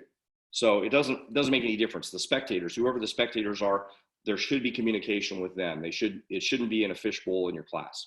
So if you have a wall if you have glass between yourself and whoever the spectators is, that can be on your to-do list right now to take that down. So all this stuff, though, to integrate them with the other class, hopefully that answered the question, is when they're ready. And based on the curriculum design we just talked about, if it's based on abilities, then in your adult class is defining the curriculum, and then everything is just a subset of that, then it shouldn't matter. If their abilities more, they can move up to the better class. If they're kind of in between, they maybe could take some of each class. It wouldn't make any difference. They could do any kind of class that they're going to do based on whatever their ability level is. Okay, so class planning, my slides were a little off there. So 30-minute classes, that's all we do, even though, as Master Oliver mentioned way at the beginning, because it's a big error people make, our regular class for beginners, for basic students, is 45 minutes. For the kids, actually it's 30 minutes, I misspoke. But for our intermediate group, for our master club, we call it group, or black belt club, whatever you call it, would be 45 minutes. The little kids are 30 minutes for that same group. We charge the same amount. It's fine. You're doing less curriculum, 30 minutes, it's fine. Don't worry about charging less. I've never had in 15,000 students, somebody come to me with a calculator. Master Samwar, tell me if we've had one lately that I haven't seen. I've never had somebody in 15,000 students ever come to me with a calculator saying, we're paying this much for my older kid and this much for my younger kid. This is the cost per minute. Why am I paying more for that kid? I've never had that happen. I don't know if somebody on the call or one of our moderators has had that happen. It's just never happened. So it's the same. It takes a little more work to plan this program out. I don't think it's more work in the class, really, if you do things right. But in theory, it would be more work. You're charging a premium because this is a special program if you have to justify this time to yourself. It's the same price. Early classes work fine. We can start classes as early as 3:30. When I was testing 350 students at my main school a few years ago when I was teaching, we had classes as early as 3:30 and 3 o'clock. These kids get out of school earlier. Somebody's got to pick them up. They have daycare. So when you grow the program big enough, you can start pushing the classes early. You do need a few 5 p.m. or later though. And then here's an example of our class planners. If anybody wants to email me, we can share some of those. These are class planners. This is what all the instructors use. This is what we're using right now, in fact. Not that you can read them, but this is an example. Here's a slide. I won't have time to really deal with this directly. We calculate exactly how many classes we should have based on attendance. So if we have 100, this is many people don't know how to calculate their number of classes they should have based on their target class size. And we'll actually schedule 20 as our target class size. This is how you calculate the number of classes you need. So this is dealing with schedule. You figure out how many students you have. Let's say you have 100 preschool kids and you want 20 kids per class, and they average 2 times, let's say they average 2 times a week, make my math easier. You can calculate, you may want to write this down, everybody, the number of classes you need. The number of class slots is the number of students. There's 100 times the average attendance, which is 2. That is 100 class slots. And then we have 2. So that means you need, how many classes do I need? It'd be 200 class slots divided by 20 kids per class. I need 10 classes. Now that's not really the number of classes I need if I had 100 preschool kids, because I've got kids in different rank groupings and everything else. So I'd figure out how many kids I had in each rank grouping and how many classes I have. So this is something, if you want to take a screenshot of that to figure out how many classes you need in each group, you can figure out what your schedule should look like. Sorry, I don't have more time to go through this, but we're kind of rushed at the end. I'm over time. So graduation, here's some comments on graduation. We recommend graduation to students at 4 weeks out. So about, there's 8 weeks, or about an 8-week cycle for graduation. About halfway through, if you're on track, we give you a form that says you're on track. Make sure you get on the list. So we're essentially improving our graduation, which improves our retention rate. We include graduation cost in our regular program cost. We include, so 4 weeks out, about halfway through, we tell you you're on track, keep taking class, keep getting ready, and this is the time that you're going to graduate. So they schedule it. With the little kids, because we have so many of them and their normal class, we don't do graduation with them like, you know, there's 100 of them out there and run out there and do your material and we were all behind a big scary table. We do the graduation just like a regular class. So that's really the only thing you need to learn from this slide, is we do graduation just like a regular class. If there's 30 kids moving forward in their next rank, those 30 kids can be in a group, but we'll bring like 6 or 7 or 5 or 6 up at a time. We'll do their material with them, with a leader, just like we would in class. They sit down. The next group comes up. We do the material with them with the leader. They sit down. So it would look just like class. So there's no difference. the format would be the same as class. And then at the end, the kids run up, we give them their belt. They run over to mom and dad, just like you saw the photo with me and my kid a while ago.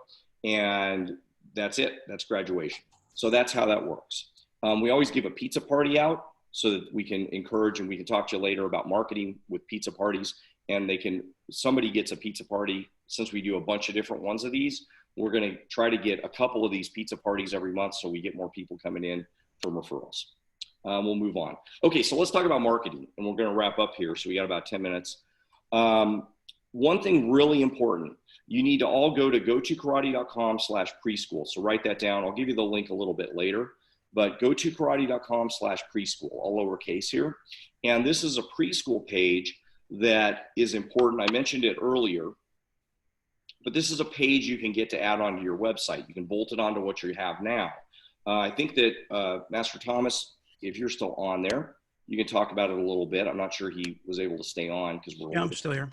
Okay, maybe you could talk about it a little bit more, but let me say something about it right now. This will help you. Most people I see when I talk to, I always look at your web pages because it helps me find a little bit of information about you. You know, most of the time your website isn't very effective, particularly with the preschool age group, and preschool activity swamps out anybody searching for karate schools. You know, there's a lot more people searching for activities for my little kid or activities for 3-year-olds and those kind of things. It completely swamps out whatever you're doing for karate.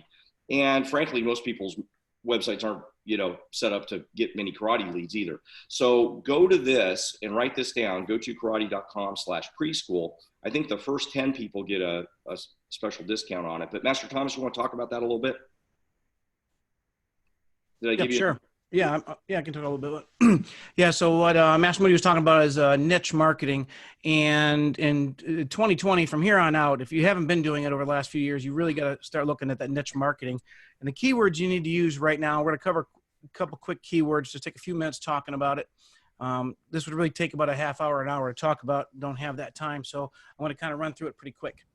The keywords you need for preschool karate classes in your area are going to be, there's a couple keyword tools you can actually find online, but it needs to be youth, children, and preschool. Youth is number one, by the way. So youth karate classes, that doesn't mean, so these parents are looking for this in this niche marketing. The karate classes or karate this, karate that, just the generic terms aren't what you're looking for when it comes to preschool. And it just depends on what you're trying to grow. So if you're trying to grow this preschool program as a revenue source, definitely I would focus on using those keywords. And how you can use the keywords is we can sit here and talk about search engine optimization. Most people here won't even know how to do any of that. It's very detailed. But what you can at least do is there's 3 things you can do. One is if you have a blog on your website. If you don't have a blog on your website, you need to get one like right away. You need to have a blog. Second is podcasting. If you haven't been podcasting, if you haven't been doing webinars like Master Moody's doing right here, Master Oliver does all the time. If you're not doing podcasting, you missed the boat already. Put a couple plugs in those holes and start rowing forward. You got to move forward with this.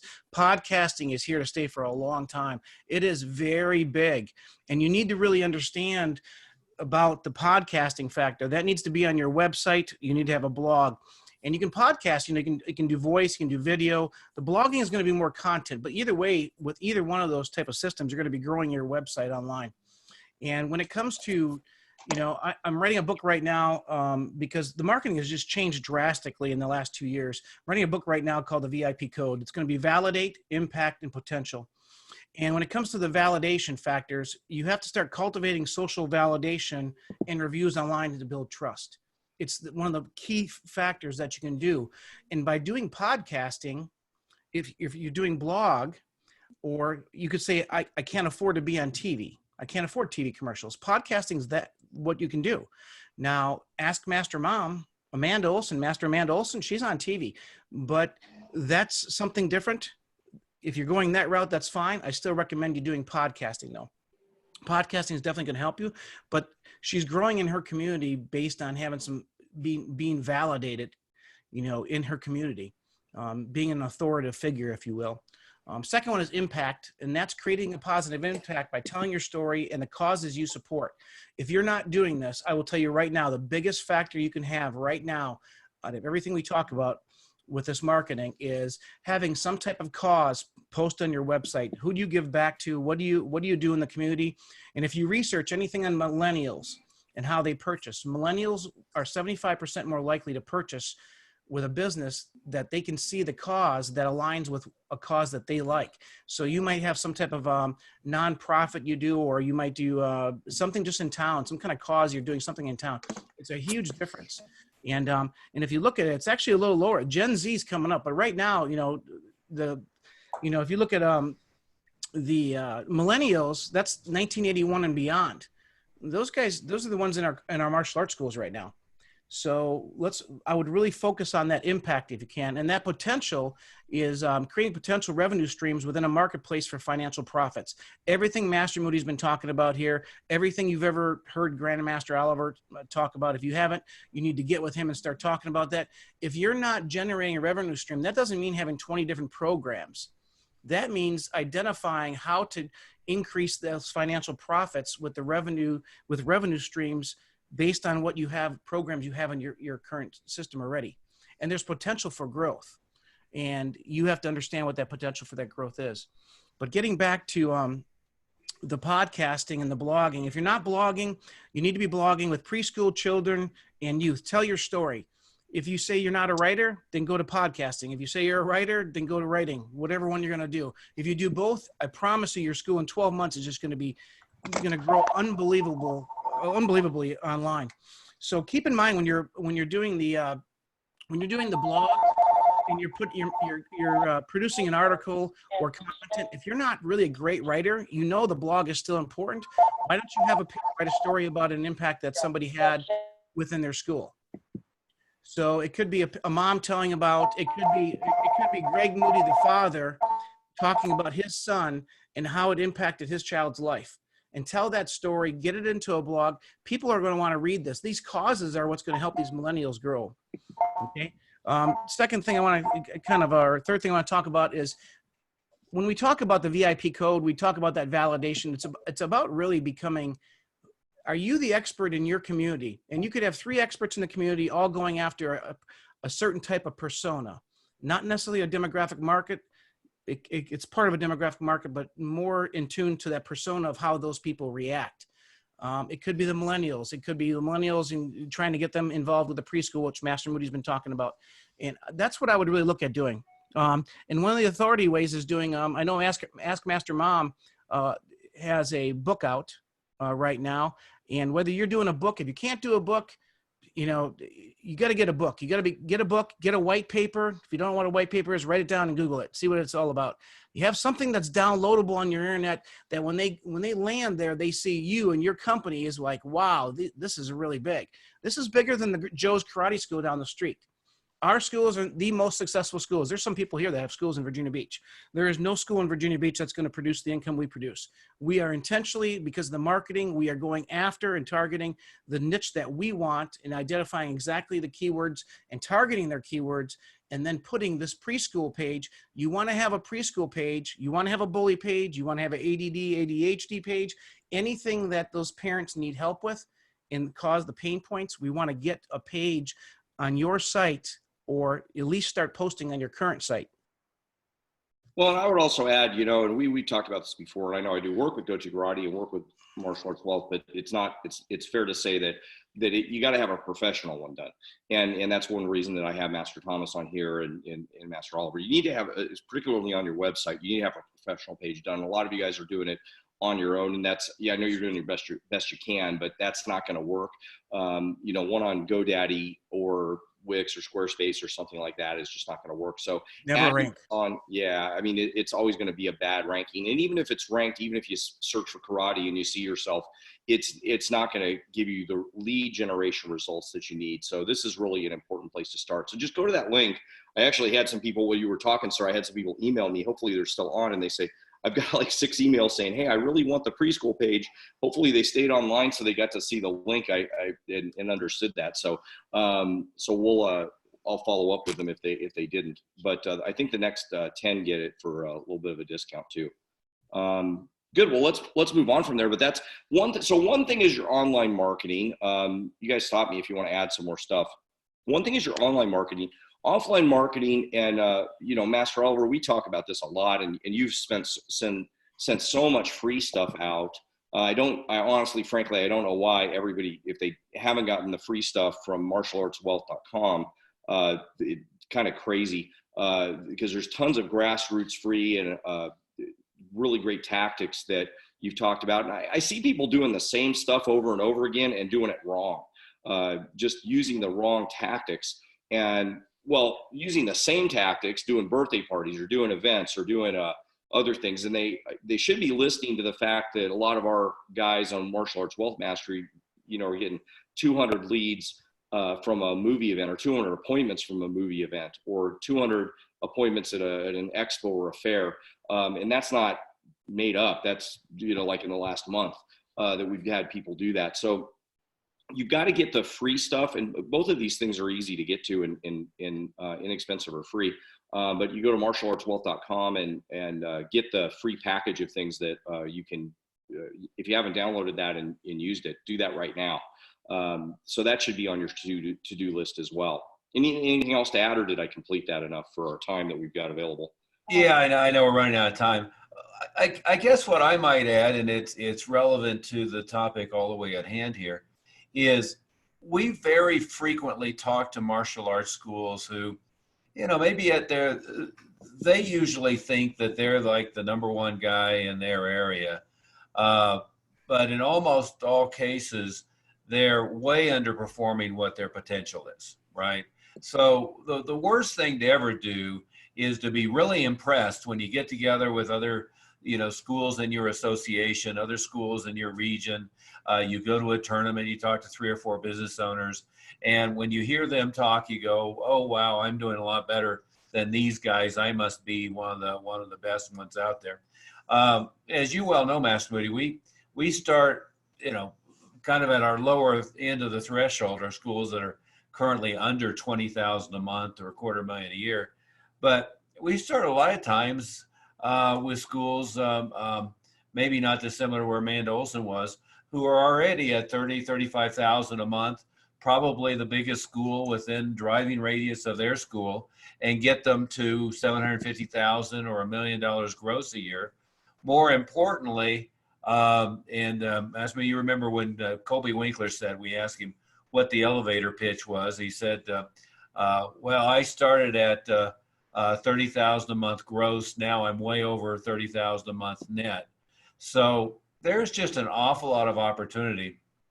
I think what most school owners, when we talk to initially, have one fallacy of thinking, which is they think if you could just only get me 5 more new students a month, everything else is fine.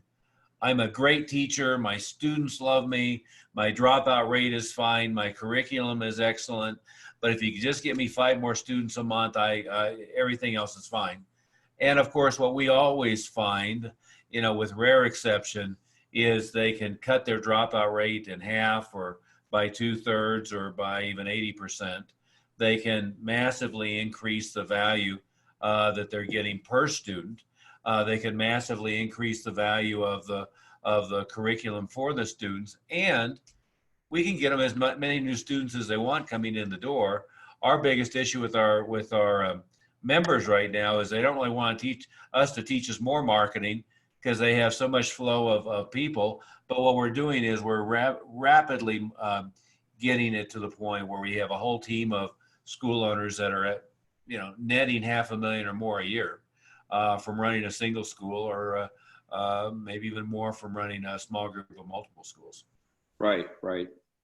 Well said, sir. Yeah. And so, just get started using the free stuff though. Get started. We got some free stuff, because some of you guys, not to be too abrupt, but some of you guys won't qualify to kind of get to that level yet, and need to get working on the free stuff first before you can even qualify to work with you. So, all right. So sales, let's talk about sales really quickly. Really important though for everybody on the call. I know some people had to go because we are way over time. I apologize for that. Look, a preschool kid needs to have an introductory lesson. It's really important. You don't just throw them into class. I just talked about this in our call yesterday that we did. If you just toss them into class, it can be scary. It's hard to acclimate, you know. So part of the process needs to be making sure that you have target behavior expectations. Again, look at the discipline webinar we did a couple months ago for the kids and for the parents. So we expect good discipline. We expect good behavior. So make sure that there is an introductory lesson. So that's very important.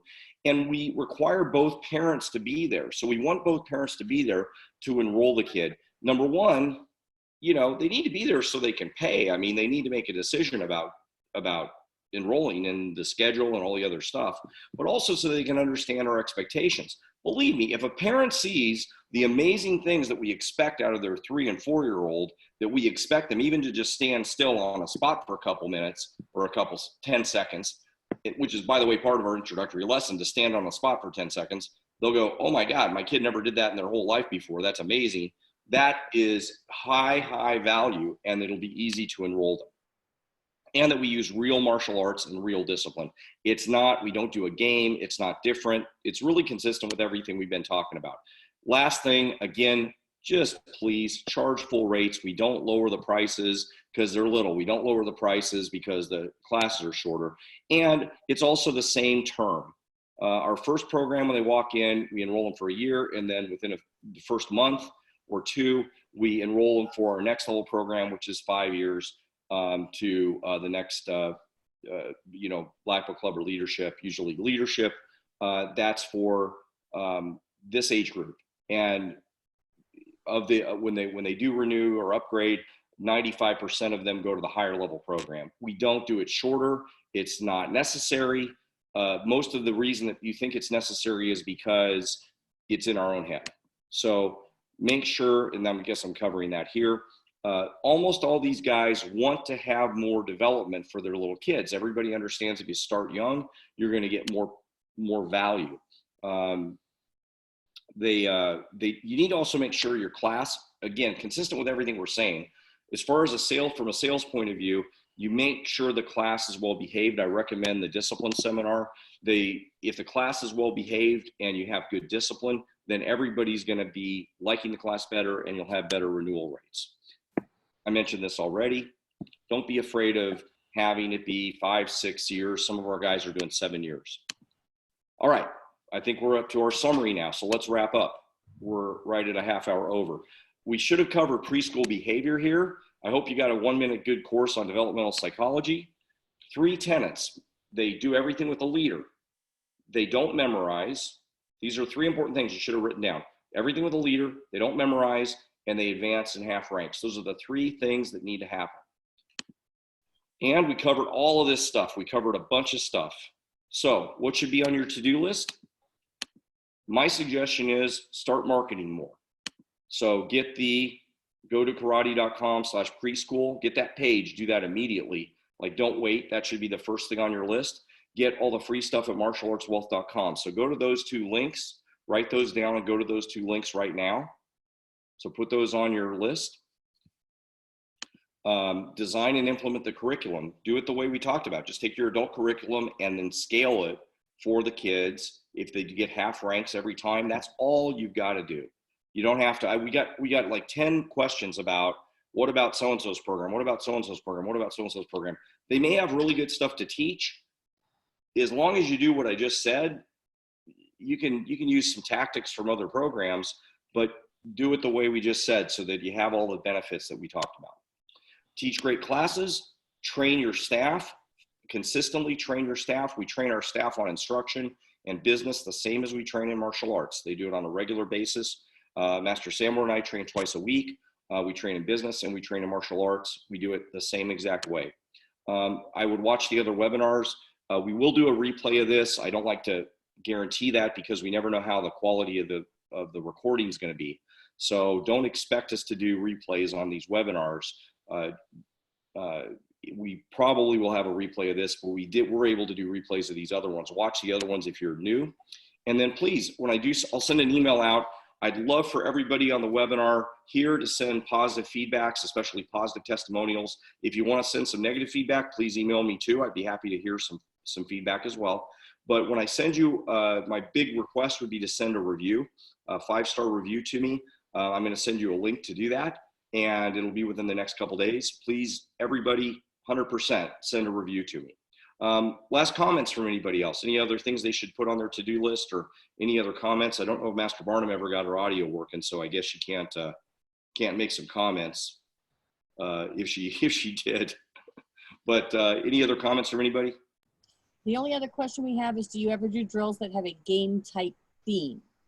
Well, so if we do a drill that has something that is like a game, so we do, like, you know, I'm quickly going around and having them do a block, and I'm hitting them on the head with something, with a foam thing to make a block. So that is a theme of a game. I will not call that a game. I don't use the word game, and I'm explaining the purpose of it. So there's always a purpose for a drill that we do. So that might feel like a game, but it's not a, we don't use the word game. And I do that on purpose, so psychologically they don't think we're going to play karate. I don't like that word. I heard a parent say that 20 years ago, and it just rubbed me the wrong way. We don't play karate, we do martial arts. They should be using, one of our phrases is, they use karate with everybody. We don't say, oh, don't use your karate on other people. We use karate with everybody. We use it with their teachers because they're showing respect. We use it with their parents. We use it with people on the street we meet. We use it with everybody. When would we